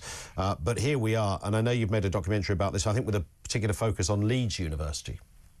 That's right, and that's my old university, so that was part of the reason I wanted to go back there. You're right to bring up the trans issue. People sometimes say we become obsessive, but it's the ultimate Orwellian example of the party told you to reject the evidence of your eyes and ears. It was their final, most essential command. It really feels like if you're trying to create an authoritarian rule or trying to rule over people and make them do what you want, you find something so absurd that you know that everybody knows isn't true, and you see how many of those people you can get to repeat it.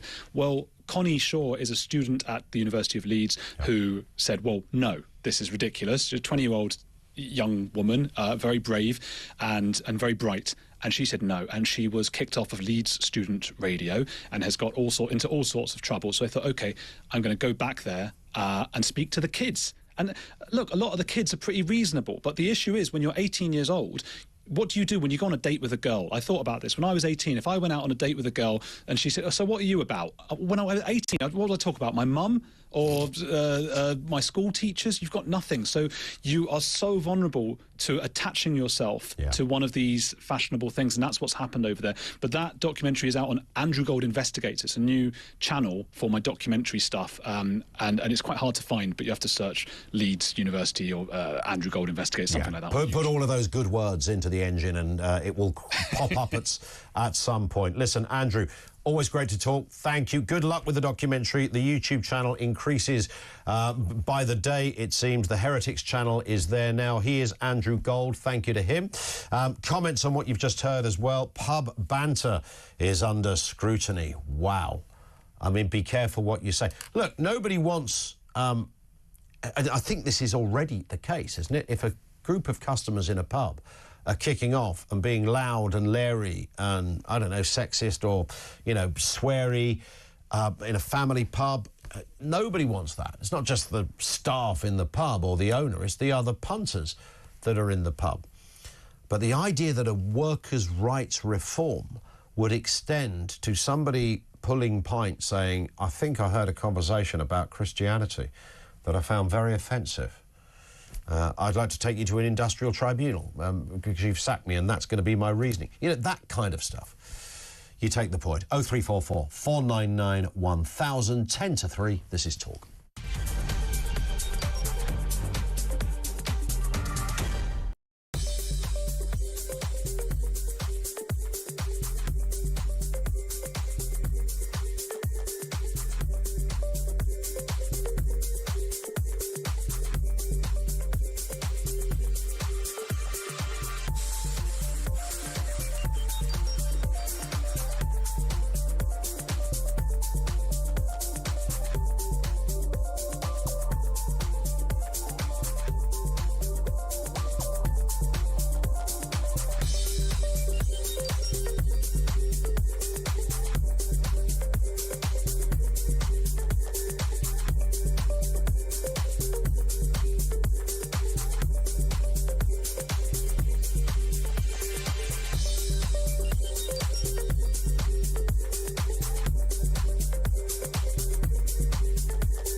Sleepy Joe Biden proved to everyone that he has what it takes to be president.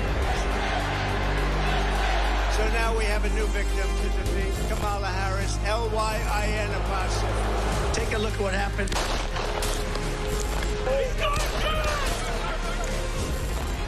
In Springfield, they're eating the dogs, the people that came in.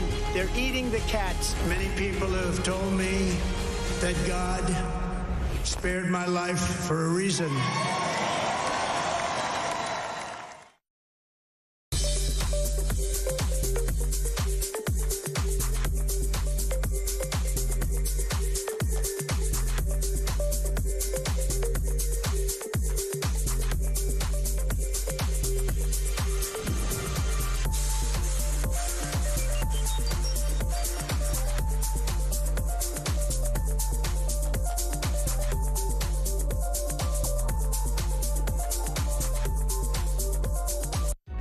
Across the UK, on DAB+, on YouTube, on the app, on your mobile, the home of common sense. This is Talk. On 10 to 3. Back to your calls in just a second. Before that, it's day, what is it, 4, 5? I've forgotten now. Day 5 of The Voice of Doom. This is the political mystery voice thingy. Haven't had a winner for up to now. It's not the longest rollover, but it's getting there. Have a listen to the voice. Do you know who this is? Give me hundreds of examples. Who's that? Do not call in because there ain't no prize. You can message in, however. Have a crack at it if you fancy. Here's the voice again. Give me hundreds of examples.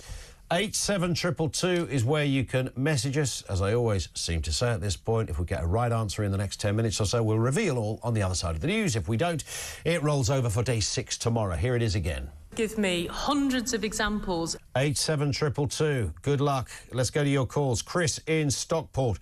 What do you got for us, Chris? Good afternoon. Good afternoon, Ian. With regard to your question as to whether or not the Conservatives have finished, I think the answer is no.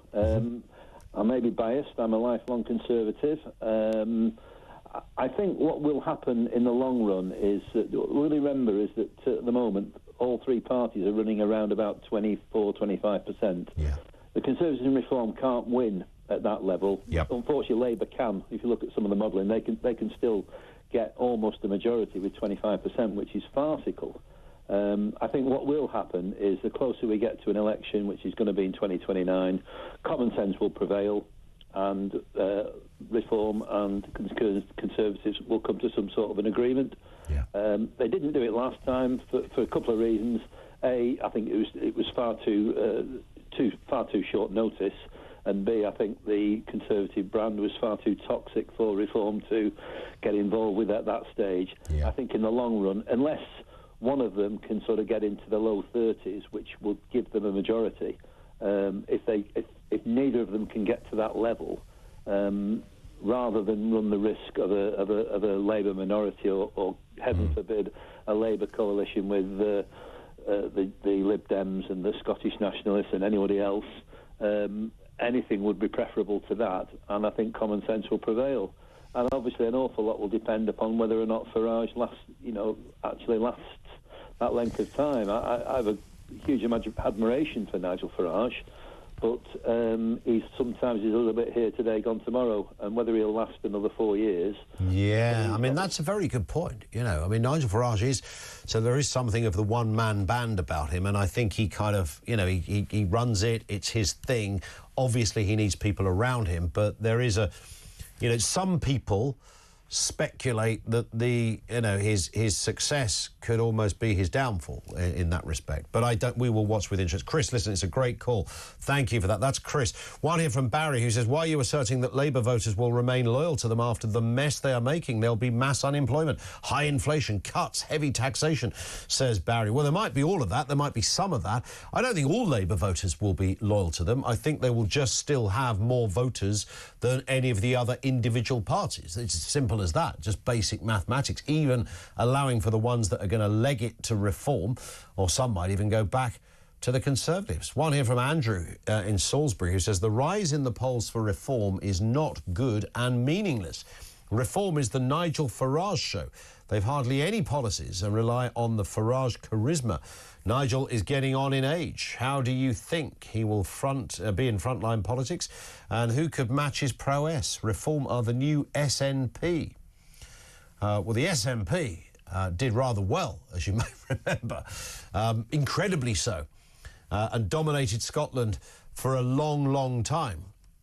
So they might well take that if it was meant as a kind of criticism. But I hear the point about the one-man bandness, although I think that is largely changing. You've got to remember at the last election, it wasn't just that Reform got 5 votes. It's the areas where they came second as well, biting at the heels of the person that won, be they Labour or Conservatives. And that's the kind of bit to watch.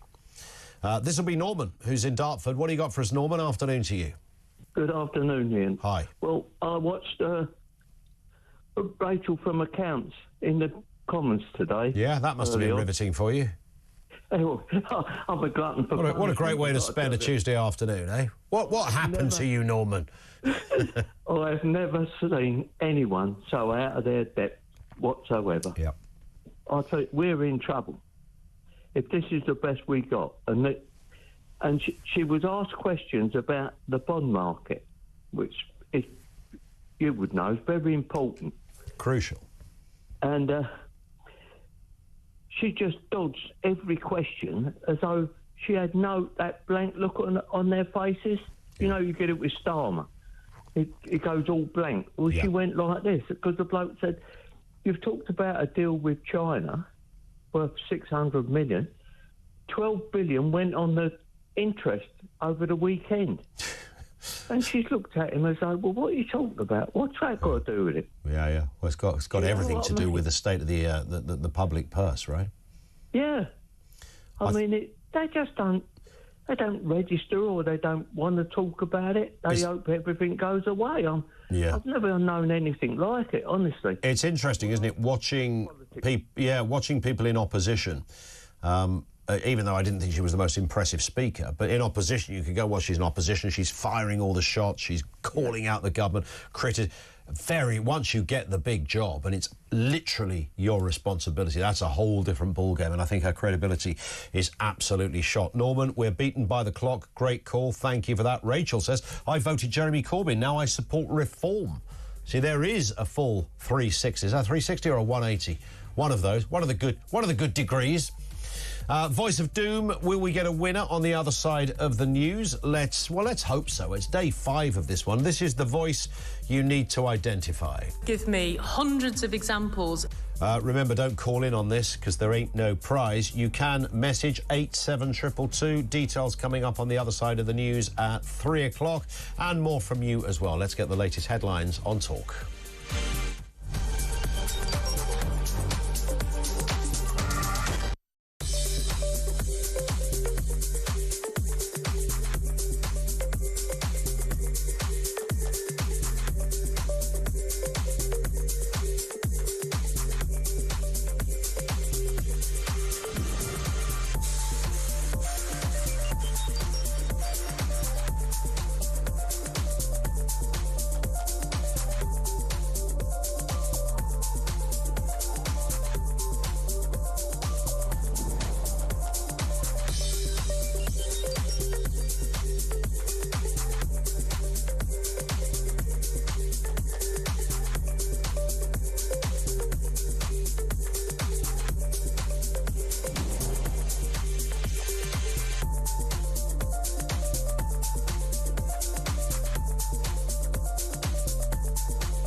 across the UK. On DAB+, on YouTube, on the app, on your mobile.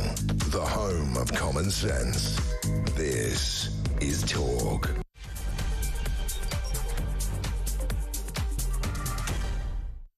Three minutes after 3 o'clock. Welcome back to the programme, the home of common sense. What have we been talking? With a lot going on here. It's a bit of a mixed agenda. We are, of course, reflecting your opinions on that news. Reform UK growing in support, it seems, with a 1% point of Labour, according to a new poll, with Britain entering perhaps a new era of three-way party politics. What does it mean to you? What does it mean for the Conservative Party? Are they finished now? What do you make of this? Details on the way.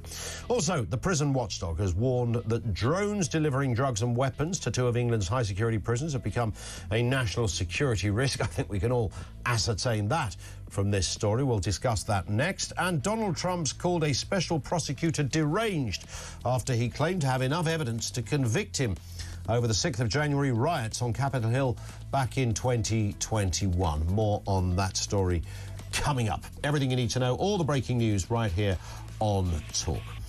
Matt says Reform are not splitting the right-wing vote. They're also splitting the left-wing vote. That's because the left and the right do not exist. It's uni-party versus populists, just like we've seen in the United States. Indeed, I guess it kind of is that. The Republican Party, most Republican commentators that we speak with acknowledged a while ago, there is no Ronald Reagan-style Republican Party anymore. It doesn't exist. The whole idea of, having the farm and, being the, good old American dream, that's just gone. And in a way, it's kind of sad. And remember, people used to look at Ronald Reagan and say that he ran a sort of a right-wing Republican Party. He didn't. He ran a party from the centre ground in many respects, because it used to be the only way you win an election is by being on the centre ground. And that's the bit, as Matt there has absolutely identified, that isn't there anymore. That sort of thirst for that has long gone. If Reaganism can be eradicated, then anything can be eradicated. Good point. Let's move to this story then, as we mentioned. Before we do, Voice of Doom. Voice of Doom. Have we got a winner on the Voice of Doom? Remember, this was the voice that we played you just before the news. Give me hundreds of examples. Who is that? These are some of the wrong answers. Angela Rayner, Hattie Jakes, Una King, used to be my MP, Justine Green, Angela Eagle, Edwina Curran, Lisa Nandy, Liz Truss, Laura Moffat, Miriam Cates, Lucy Powell, Baroness Claire Fox. It's none of those people. We did not get a winner. It means it rolls over to tomorrow for day 6 of The Voice of Doom. Now, as you've been hearing, drone-flying drug gangs are now controlling prison airspace, putting national security at risk, according to the watchdog. Charlie Taylor, who's the chief inspector of prisons, says 2 high-security jails are being used for illegal deliveries of drugs, phones and weapons. Manchester Prison and HMP Long Lartin inmates have access to drugs and alcohol, with nearly 40% of prisoners failing drug test. In a moment, we'll speak to David Shipley, a prison reform advocate and a former prisoner who knows his way around C Wing with a good view on these things. Mark Fairhurst, firstly, National Chairman of the Prison Officers Association. Afternoon to you, Mark. I mean, if somebody had told us this, a little while back, we'd have gone, well, hang on, what do you mean 40% of prisoners failing drug tests? Drones delivering contraband? What the heck is going on? Good afternoon. Good afternoon, Ian. Yes, it comes as no surprise to this union. For at least the last 5 years, we have been warning our employer of the threat of drones carrying illicit items into our prisons, and nothing's changed. We know there is technology out there to block the drones from accessing prisons. Why has it not been introduced? And is that sort of blocking technology, or is it just, a governor with a catapult? How does that work? So I refer you to a prison on the island of Guernsey. Yep. They have like a Skynet. So when a drone approaches the prison wall, this technology basically returns to sender. Mm-hmm. And that's what we want introduced into our prisons.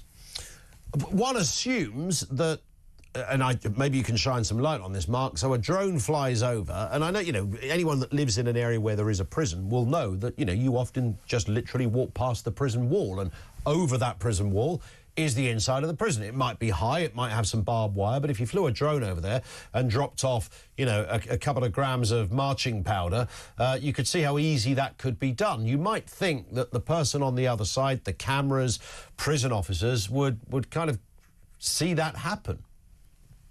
Yeah, we do quite often detect the drones, but what you've got to understand is if it's during the day, undoubtedly it'll be during prisoner movement in the grounds where there's very few staff to supervise such a large volume of prisoners. So they will just hover above the prisoner and they will collect the parcel. Then it's a case of the prison officer, have we actually seen what's happened, and how do we search that prisoner to secure the contraband? Most drone deliveries happen during the night patrol state when everybody's locked up, and there are very few prison officers on duty during nights. So when we suspect and we detect a drone and we secure the cell that it's getting delivered to, we haven't got the staff to then go through that prison cell and secure the items because it's night patrol state. So in the absence of technology, Ian, what we're asking the employer to do, they know it's happening, we know when it does happen, so let's put more staff on nights, and when we detect a drone and we know what cell it's being delivered to, give us the capability to get into that cell as quick as we can and secure those illicit items. I mean, when you look at the items and that figure that I mentioned, not just drugs, but alcohol, weapons as well, phones are on the list. 40% of prisoners failing a drug test. This isn't a bit of a problem, is it, Mark? This is a huge issue, a massive security problem. It is a security problem, and that's what we've been highlighting to our employer. But my biggest fear, Ian, is what comes next. Does a firearm come next? These are serious, organised criminal gangs. It's a very lucrative business for them, and we know that there are operators flying drones into prisons from hundreds of miles away. Yeah. We know there are drones out there with the capability to lift a payload of 75 kilos. So what we're fearful of now is, will a firearm be delivered into a prison, and will an escape attempt be initiated because of the drone threat? This needs urgent action. It needs the technology in place to rid our prisons of this threat. There it is, Mark. Thank you, sir. Nice to have you on as ever. Mark Fairhurst, National Chairman of the Prison Officers Association. Let's speak with David Shipley, prison reform advocate and former prisoner too. Afternoon to you, David. Does this report, this new evidence, surprise you? I mean, I think it does a bit. It certainly seems to be getting worse, although in some ways I'm not surprised. I think the government has just been failing to secure prisons properly for quite some time, and I agree with a lot of what Mark just said. I think particularly at night, because there's not enough staff available, it's actually very hard to secure the sites. Yeah, I mean, we are talking here about, what appears, certainly based on what we're able to ascertain, David, that we're not talking about somebody throwing a spliff over the wall. This is, I don't want to say industrial scale trading or delivering, but it's up there with something more than just the odd drop. Yeah, we're talking about drones here that can transport, I think, up to about 1.3 kilos of cargo, Charlie Taylor was saying. So that's obviously a large weight of drugs, or, some phones, or indeed it could be weapons, as Mark was saying. I mean, there are plenty of 9mm pistols that weigh less than 1.3 kilos.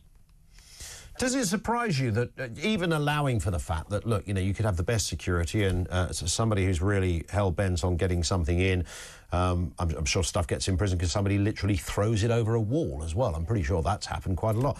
But the scale of this, I think, is the bit that many people are perhaps surprised about. And the idea that it's not being spotted by staff, or at least the cameras that are manned by staff. Yeah, I think the problem is our prisons are in lots of ways broken, and part of that is the lack of staffing, and part of it is the lack of frankly, leadership. I think a lot of prison governors are simply not present enough to enforce standards, and staff struggle. But, there's even basic things like, if you look at the BBC article where they wrote up this story today, they have a photo of a poster from Manchester Prison saying, if you see someone preparing to fly or flying a drone, report it to, and then no one's filled in what number you should call or any contact details. Yes. There's a sort of just a uselessness here going on institutionally, which I think is a bigger problem. I mean, there's often a sense, or it's often said, that, you know, some prison governors, as long as various wings in their prison are quiet, then they're fine with that. Is there any truth in that? I think there is some truth. So when I was in Wandsworth Prison, H-wing was famously the quietest wing. It was sort of, you know, slightly older, slightly calmer, lots of guys on longer sentences. And actually it was calmer and quieter because that was where a lot of the illegal activity across the prison was directed from. And I think in lots of ways the staff quite liked working on that wing. There was rarely any trouble, rarely fights. It felt safer. But yeah, I think, you know, because prison officers are often trying to cover lots of colleagues' jobs, are stressed or in quite, you know, risky environments, they will prefer to be somewhere quiet and safe, even if beneath it there's serious corruption and danger brewing. Yeah. And I suppose with drones dropping off, you know, booze or drugs, you know, clearly some of it does get picked up, but, you know, a lot of it doesn't. So those dropping it off know that. Those that are receiving it know that as well. So they just wait their time when they can collect it, because law of averages, some of it's going to get through. Yeah, exactly. And I think if you look at the random mandatory drug test results, we're seeing that across most prisons, maybe 40, 50% of people are testing positive. Yeah. Our prisons are awash with drugs, so clearly enough are getting through. Was that the story when you were on the inside, David? Were you surprised when you first went there, as somebody whose background wouldn't have dictated that you'd end up on C Wing, that you suddenly discover, actually, there's quite a lot of this stuff going on? Did it shock you? Yeah, you know, I think what really shocked me about the prison system was how lawless it is. And I think that's down to this culture and lack of leadership in lots of ways. You know, the basic rules were sort of ignored, not followed. Often staff would let their favoured prisoners get away with things. Governors are rarely seen. Drugs are awash across the system. And I think that this kind of chaotic nature of the prison system is not very well understood. I suspect many people assumed it would be a place of rules and discipline, and it's quite the opposite. Yeah. Yeah, I mean, you instinctively, that's exactly what you would imagine it would be. And in some respects, I would imagine when you went in there, you thought, well, you know, if nothing else, I can be kept safe in here. But I guess that wasn't the feeling either. Yeah, exactly. And I think that if we want prisons to do anything good around reforming people, rehabilitating people, educating people, we have to get safety right. And, you know, prison officers and prisoners want to live in safe, want to live and work in safe, secure prison environments that are orderly. Environments that are awash with drugs, where people can fire weapons, where debts are incurred for drugs, and there's, you know, retribution for that. That's not safe for anyone. Indeed. David, thank you. David Shipley, prison reform advocate and a former prisoner too. I think most people listening to this story will say, they did what? They're flying drones over there. Well, nobody's seeing this thing happen. Mark Fairhurst, the National Chair of the Prison Officers Association, said a second ago that, you know, there is the technology to stop drones getting over prison walls or within the perimeter. I don't quite know how that works, but it's there, but not in force. One would assume it's the government or the Department of Justice that are responsible for that. The idea that you can have a bit of kit that you bought on Amazon flying in several bags of Colombia's finest into the prison grounds, and then Bob in Arbroath and his mates come running out from the greenhouse where they've been on the gardening course to pick it up and go off and have a whale of a time back in the... I mean, you assume, every part of you would assume, well, that can't happen because somebody would see them. You know, the great escaping of prisons, it's in that sort of department. Well, it's, you know, just high risk. That's the bit, I think, that got me about that story. It didn't seem to be that high risk. This comes from Alex in Essex, says the only way, this is back to the reform story, the only way we will have a reform Conservative government is the current Tory party split and the more right-wing elements will form their own new Conservative party, and only then will the reform members accept a coalition with them. Rupert is too old, and unless we get some youth in reform, we reformers will end up in the Lib Dems position. Tommy Robinson is not a good guy, even if he's right, and if reform gets into bed with him, I'm off, says Alex. And there's many people that think that. You're talking about Rupert Lowe there, I would imagine. Yes, I guess he's not going to be... I don't think he's got any ambition to lead the party, or maybe he has. I mean, his backstory is that of a successful businessman. Maybe the top job is the only one anyone in politics ever really desires. There's something in that. Jules is in Bedford. On the issue of Starmer, Jules, what are your thoughts? Afternoon to you. Hi. So what I was wondering was we're talking about comparing lettuces at the moment. Yes. But why did Liz Truss get the blame for Kwasi Kwarteng's budget, but Rachel Reeves has got the blame for this budget and not Starmer? Good point. It's either the two. It's a great point. Responsible, at which point it should be touch Starmer's head on the block because he approved this thing, right? Or it's not an equivalent.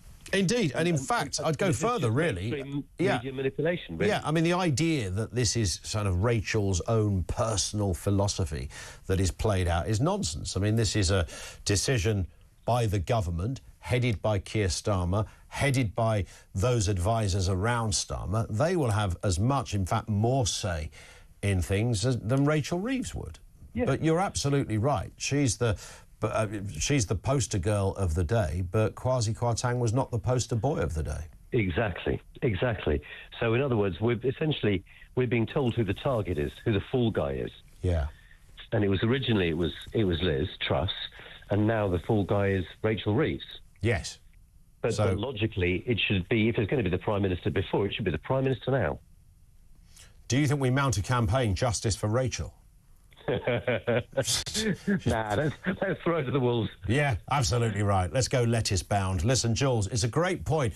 I've not even I have always wondered why an individual is we project so much power onto them. Well, Rachel Reeves sat at home one day with a fag packet working out some new fiscal plans and enacted them at the budget, and nobody knew what was going on. There are dozens and dozens of people involved in this whole thing. She fronts it up. Clearly, she, has a big say in it. She's number one at the Treasury, but she's not number one in the government. And that's always kind of amused me, regardless of position. If something happens in the agriculture department, same thing, really. It's rarely just the individual bloke or woman that cooked up the policy. But they carry the can, but not with the Liz Truss thing, because Kwasi never carried the can. Liz took the entire might of it on the chin.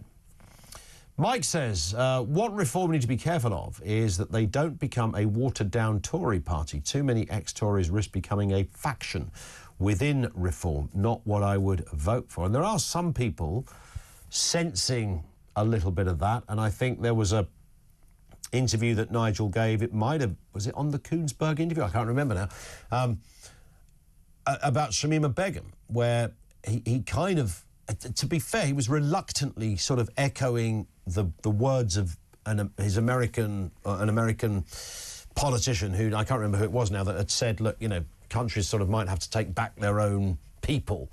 That's the only way to deal with this. And Nigel Farage sort of said, reluctantly, yeah, I think that's probably what we have to do. And a lot of people's eyes widened at that point, thinking, hang on, Nigel, you would have been the first in the queue to go, Shamima Begum should never set foot on this, and stick with that. But he was taking a different view on it, and you only need so many of those moments for some, not all, but for some to go, hang on a second, is there a watering down of things here? Because that is absolutely a consideration that reform will have to make. I mean, they have policies on lots of things, but they're big policies that they are known for, namely immigration. They're in safe territory. They feel they're in safe territory, but will there be a sense that, you have to, as you approach potential greater success, that you have to somewhat refine it, and that's not going to be to everybody's liking. 0344 499 1000. Back with more from you coming next on Talk.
Sleepy Joe Biden proved to everyone that he has what it takes to be president. So now we have a new victim to defeat, Kamala Harris, L-Y-I-N apostrophe. Take a look at what happened.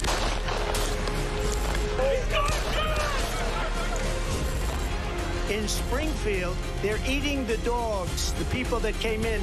They're eating the cats. Many people have told me that God spared my life for a reason.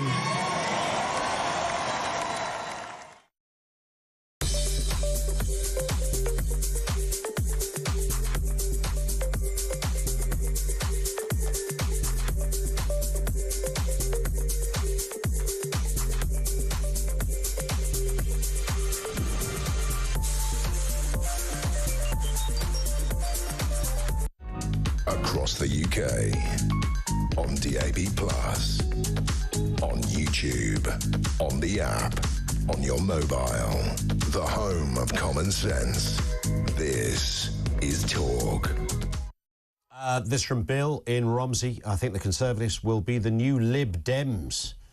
But it's only been 6 months. That's true. I mean, so much can happen in that time. And those events aren't just about what individual parties do, but clearly, you know, the landscape of the world. What happens in the United States with Trump will be absolutely huge. Will Trump suddenly adopt a green policy around, I don't know, solar panels or something? You know, you look at how many solar panels, I know China make them, and they spew these panels out at such a rapid rate of knots. Nobody can quite keep up.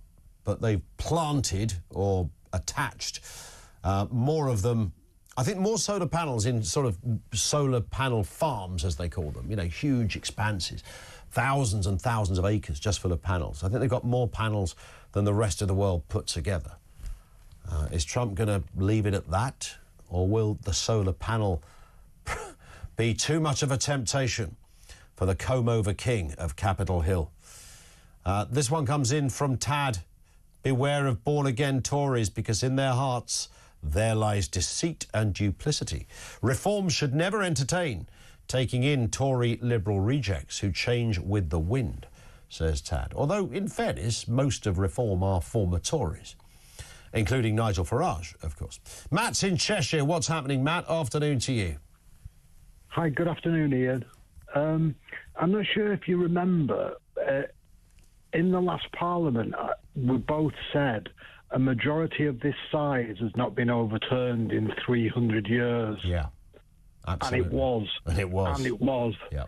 So these are odd times, new times.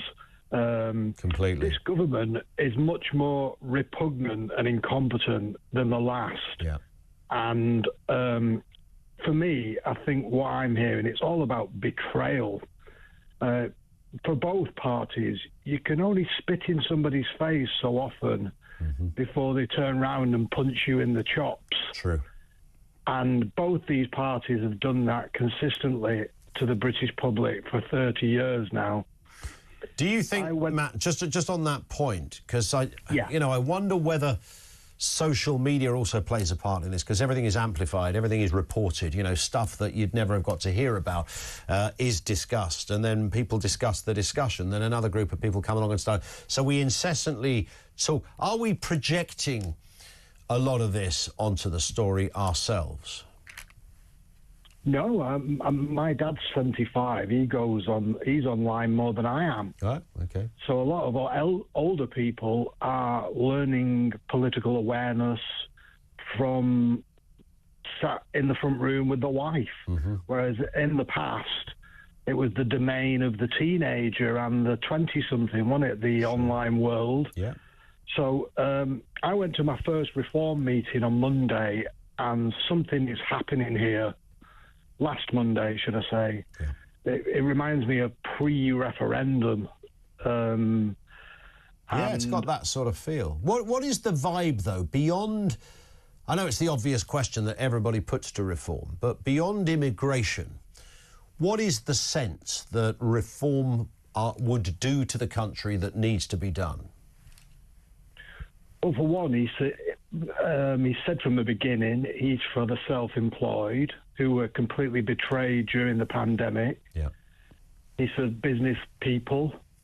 He's, I think there was no tax bill for anybody earning less than £20,000. Yeah.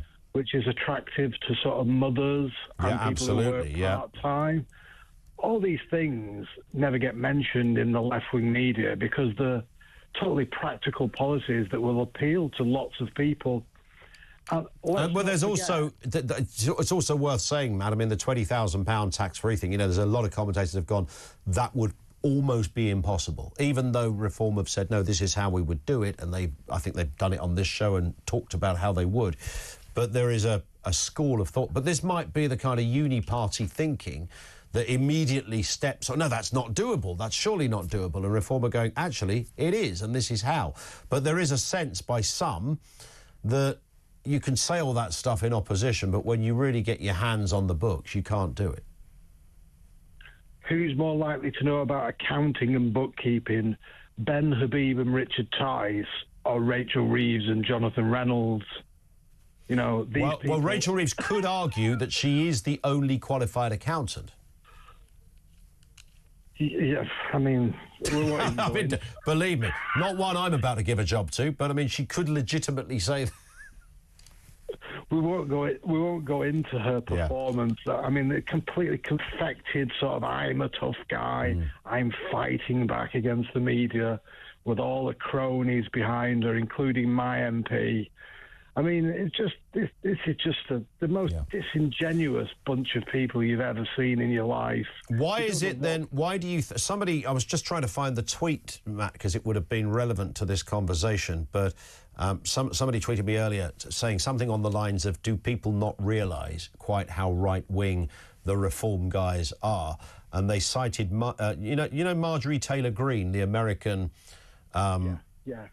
Politician from Georgia, who's very, very outspoken. The person that texted, that tweeted that I can't find, was suggesting that, you know, Richard Tice, Nigel Farage, they are like 5 million paces to the right of Marjorie Taylor Greene when it comes to the other stuff, education, health service. This is not going to be a kind party when it comes to average people. Now, I would refute that because I know some of these guys. I don't think for what Richard Tice is one of the most decent, honest men I've ever met. I really like the guy. Nigel Farage I've known for years. I've not seen any evidence of any of that, but that will be an argument that some try and advance. I mean, Marjorie Taylor Greene's just been re-elected. She's just basically been part of a landslide that's swept through America. 100%. You know, she's absolutely nothing. Nigel Farage is the most consequential politician of the last 20 years. Yeah. She's more like Alex Jones, isn't she?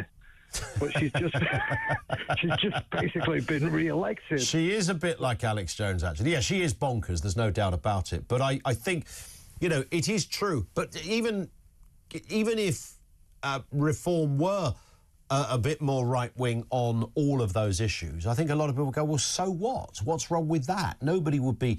if somebody was a bit more left-wing, people would go, OK, don't agree with it, but that's fine. You know, for some reason, you say you're a bit more right-wing in conventional terms, then everybody loses their mind over it. You know, we do need reform of those institutions. That's what people want now. That's the only solution to the problems. And can I finish with the Conservatives purposely deceived and betrayed the British public on every metric for over 25 years. And the betrayal continues with the Labour Party.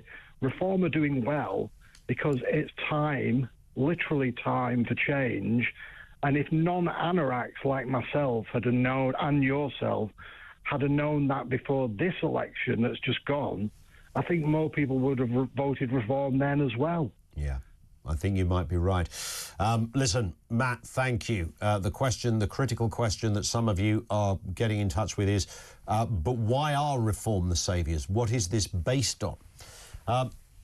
Some of it is based... I think there's a lot to answer on that. I couldn't possibly do it justice, certainly in the time we've got, and I think there are others more qualified to do so. But I think we've got to look at the other parties and what they are not doing. We've got to look at that sense, as I said right at the beginning. There is a pulse, a beating heart about Reform. There is... And by the way, it doesn't matter whether you hate them. there is a sense that this is a party that have a direction, they have an ideology, they have a belief system, they're ready to serve, they are willing to go places that previous parties have never gone, so get serious on immigration where no other party has ever done so, get serious on the NHS where no other party has ever done. All of these things, coupled with what you would call the common sense agenda, and I'm going to say it again, that anti-woke thing, you know, we don't really hear any serious noise. You never hear Kemi Badenoch come out and go, you know, that nurse or that doctor or that school teacher that insisted on X, Y and Z, well, they shouldn't be working in this job. They shouldn't be there. They're useless. They're surplus to requirements. Don't listen to them. They're bonkers. Reform will say that. Labour and the Tories won't say that, and it's that difference. That's why I saw a medley, a montage of Donald Trump's greatest hits, if you like. Somebody had... I think it was another politician, it might have even been Marjorie Taylor Greene, I don't know, who'd said, you know, don't forget 2 weeks' time and this man is back. And it was kind of half a dozen, no, maybe 10 or 12 clips, actually, of Donald Trump responding to the media in his classic Trump way. You know, when he says, that's the most stupid question I've ever heard, and you ask a lot of stupid questions. And it was that. And I listened to it and watched it, and I thought, there it is right there. Now, some of it was just rude. Some of it was him avoiding a question by insulting the questioner. But a lot of it was enlightening, and it was stuff you simply don't see or hear. That's why Trump's going to the White House. That shouldn't be the only reason you get elected, by the way, but it's a big part of it. 0344 499 1000. Speaking of which, we are going to cross to Washington, speak to Michael Graham on Donald Trump in just a couple of moments, right here on Talk.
Across the UK, on DAB+, on YouTube, on the app, on your mobile, the home of common sense.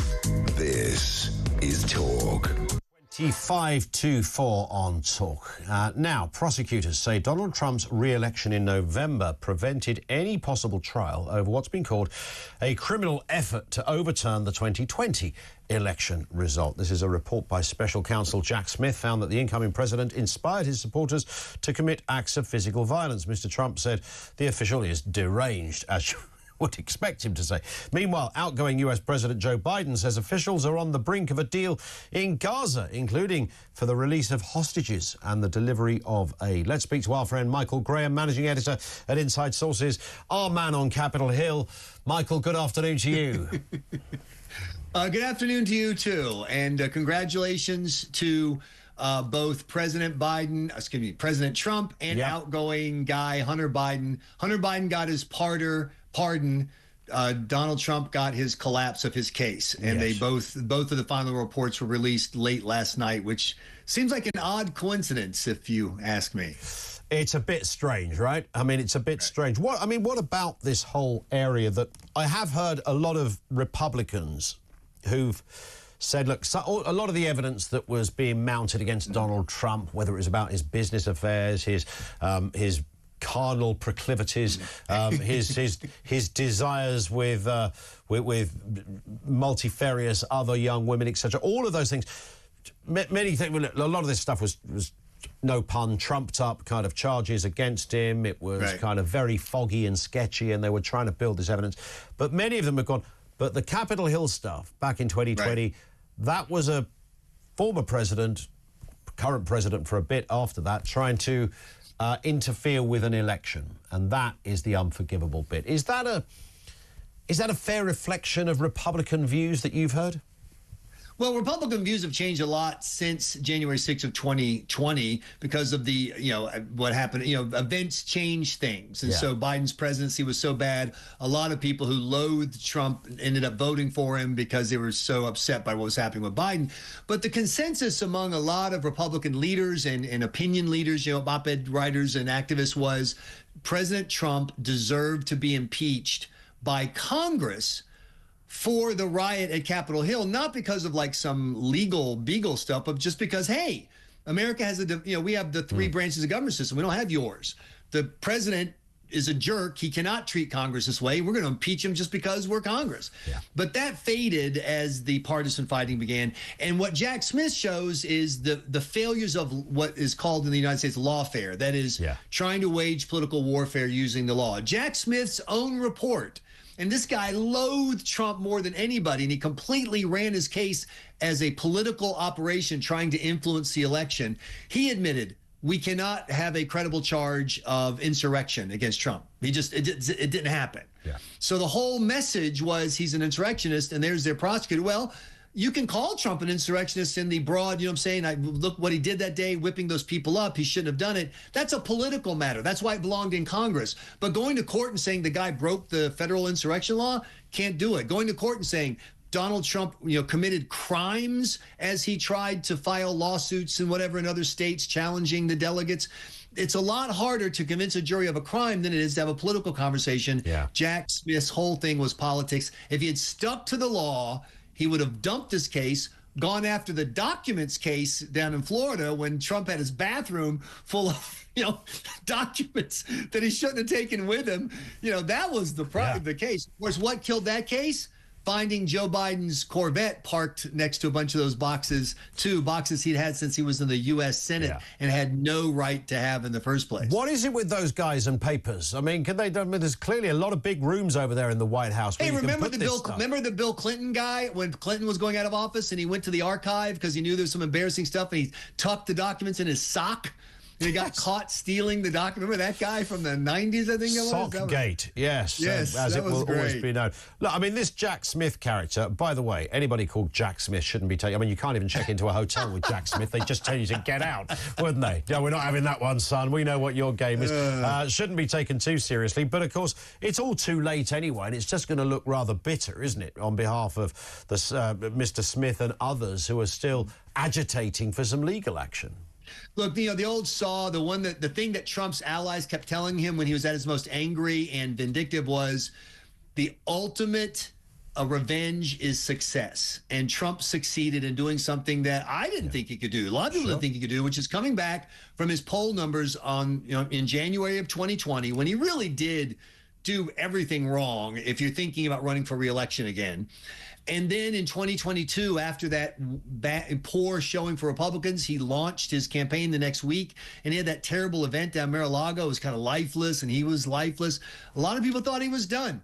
He won. Victory, solves many problems are solved by political victory. Sure. And Jack Smith's report will be washed away by Trump's political success. That doesn't mean he's not going to get, impeached 17 more times in the next 4 years. I mean, it's Donald Trump. Who the hell knows what the guy's going to do? Yeah, it almost, he's meant to be almost impeached every couple of weeks. I mean, that's the way it should work. That's what keeps it interesting. What is interesting, though, genuinely, Michael, is that as we approach Inauguration Day, we're 6 days away from the big event, of course. Always impressive to see that taking place. There's a big old agenda of things that Mr. Trump has promised the American people, because now the serious work begins, right? Whether it's about immigration, whatever it happens to be, woke policies, the way that the country gets its energy, or how it will get its energy, drill, baby, drill, all of these things. So now it's for the grown-ups, right? Mr. Trump has got to deliver. Yeah, I mean, that's the ideal. And I think one of the things that is happening is there's a refocusing of a lot of American voters on results. I'll be honest with you. I think that since 2008, the appearance of Barack Obama, that America has basically had Starbucks politics. People didn't vote for specific policies, whether it was Obamacare or the border. They voted to show I'm the kind of person who votes this. I have my Starbucks mug, and I'm a Starbucks person, and you people out there, you don't know I'm one of these. And so we had Starbucks governance under Biden. He did, and Obama and Biden, they did all the stuff the left-wingers wanted them to do. And it was terrible. Afghanistan, Ukraine, inflation, whatever. You see Starbucks leadership in California right now with the wildfires, the utter failure of these liberals. Yeah. In Chicago and in New York City, where liberal governance, just Starbucks. The fact is, at some point, you have to drink the coffee. And they're turning out, oh my God, the coffee sucks. This is terrible. You make great cups and great marketing and great mugs, and I love the music that plays when I go in. But what about making the coffee? And American voters are looking to Donald Trump, and if he can make the coffee, that is, if the border problem gets better, if inflation seems to be going down, if the balance between us and China seems to improve, if this deal is in Israel for hostages, everybody knows that one of the reasons why Hamas is suddenly, after completely blowing off every deal, they're shifting around, is they see the Donald Trump looming off in the distance, getting closer and closer. They're, holy crap, what's that guy going to do?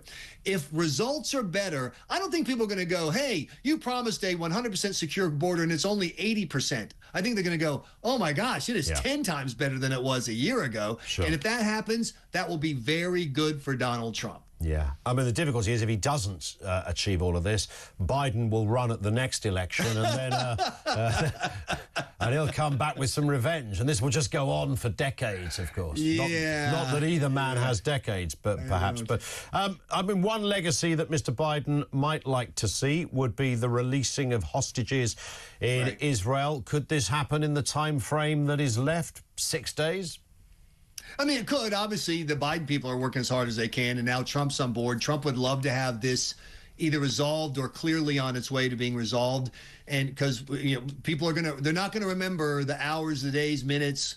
A year from now, it's going to be Trump got in office and what happened. Yeah. The hostages were free, the border deportation started, the taxing, it's about how you perceive it. Ronald Reagan benefited a lot from the fact that Jimmy Carter in his last year basically reversed all his policies. He started tightening the money supply to fight inflation. He got tough with Russia. In other words, the turn had already happened, but because Carter had been so wrong for so long, no one felt until Reagan was there, and he both supported the policy and enacted it. Same thing's going to be with Trump. No matter what Biden says about the border getting better, and it has gotten better because, quite frankly, it could hardly get worse. Indeed. Everyone knows he doesn't mean it. Everyone knows his heart is on the side of open borders, appeasement abroad, attack the rich, DEI and all that stuff. They know that's where he is. So every improvement he makes, I think, is just going to accrue to Trump. And 2 years, the question is, how do voters feel 2 years from now? Is it going to be the usual, I'm mad because everything isn't perfect, so punish the party in power? Yeah. Or is it going to be, can you believe how much things have gotten better in 2 years? Those are two different scenarios for the race for the House and Senate in the United States in 2026. Yeah, well, we will speak, I hope, next week as this moves into full throttle and Mr. Trump is back in the Oval Office. Meantime, Michael, as ever, thank you. Michael Graham, Managing Editor at Inside Sources. He's our man, our voice on Capitol Hill. Thank you to him. More from you on the way, 0344 499 1000. Don't forget, of course, Jeremy Kyle is here on the other side of the news at 4. He'll pop in before then to tell us exactly what is going on. This is Talk.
Simply do not have the capacity for a massive expansion in AI at the moment.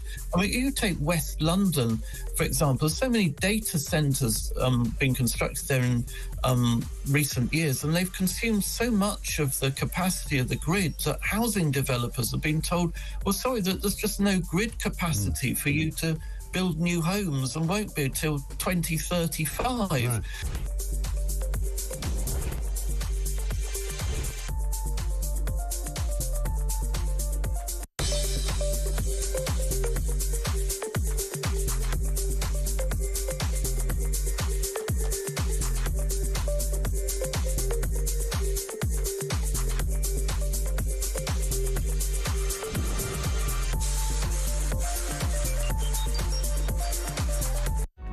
Across the UK, on DAB+, on YouTube, on the app, on your mobile, the home of common sense. This is Talk.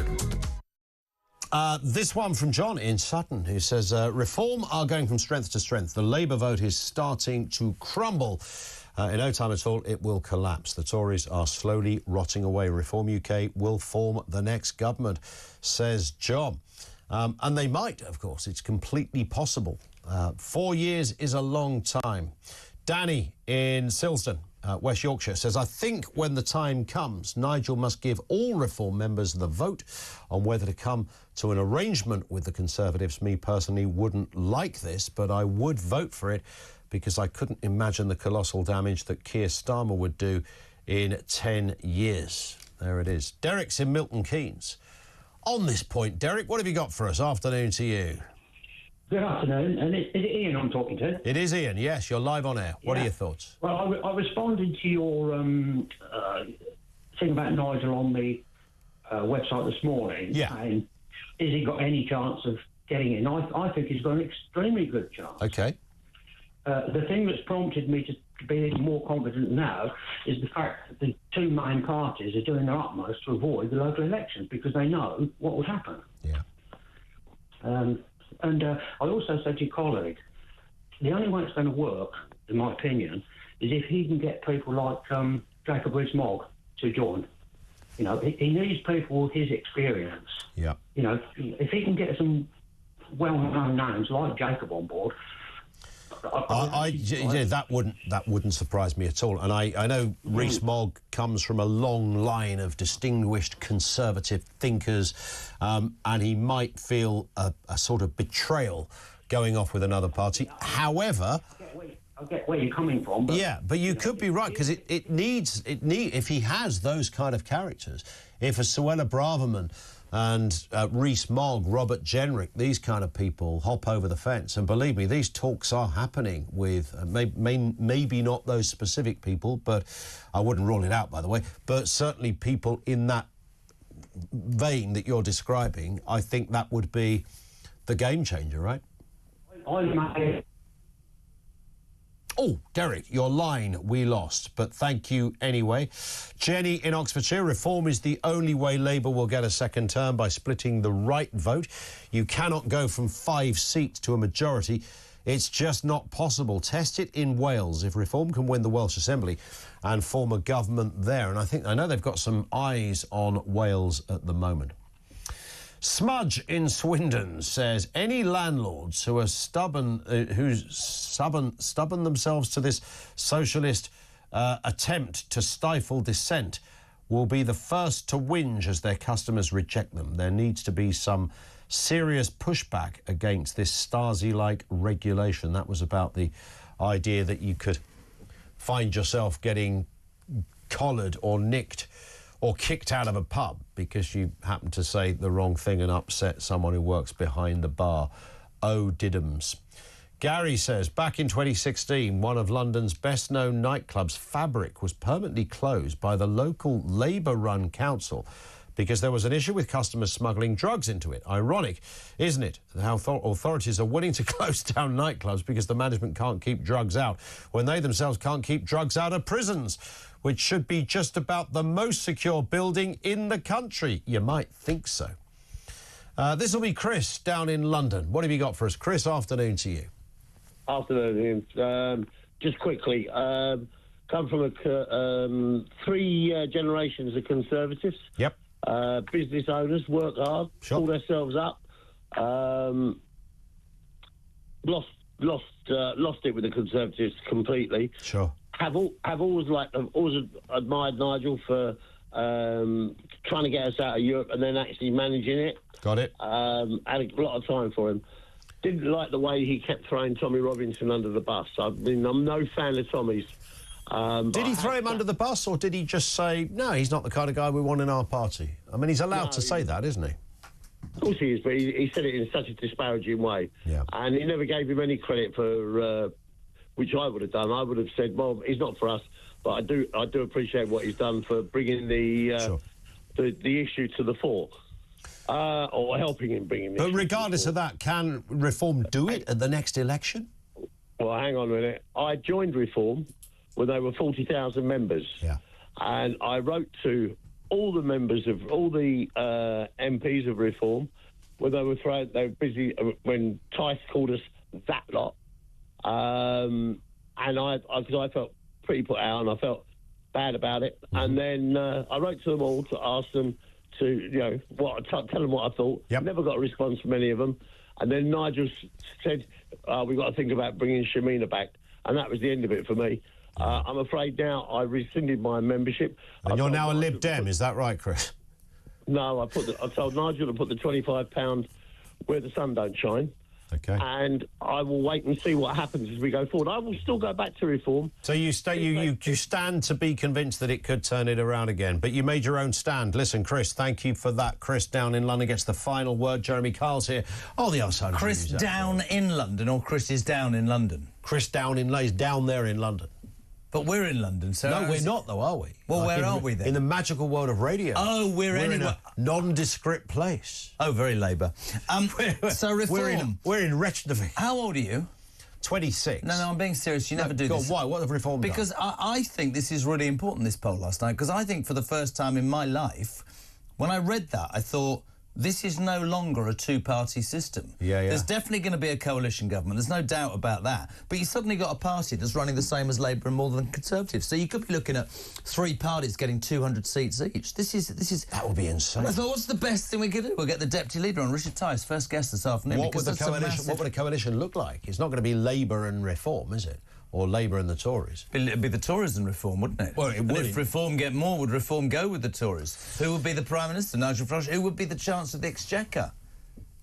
That's a Richard Tice, businessman, you see. Had Rupert Lowe on yesterday. So Richard Tice is here. Yes. Loads going on. And Rachel Reeves. Rachel from Account, she's not having a particularly good time. They're not going to let her go, are they, Rachel from Account? Lettuce face. Lettuce face. Somebody did make the not unreasonable point that when the Liz Truss's government crashed the economy, allegedly, Liz Truss got the blame, not Kwasi Kwarteng, not really. Liz got the blame. So why is Keir not getting the blame for what's happening with Rachel Reeves? I think if Keir Starmer was honest with himself, it's been the most appalling 7 months and yet another disaster. Apparently he's appointed a former Treasury official as a key aide in another blow to... Yesterday, when we were on air, he said nothing about will she last the whole Parliament, and then 10 Downing Street came out and went, yeah, she's going to be... They've completely boxed him into a position. That was bananas. What does he do now if she's useless and has to sack her? I brought daughter number 3 in today. This was before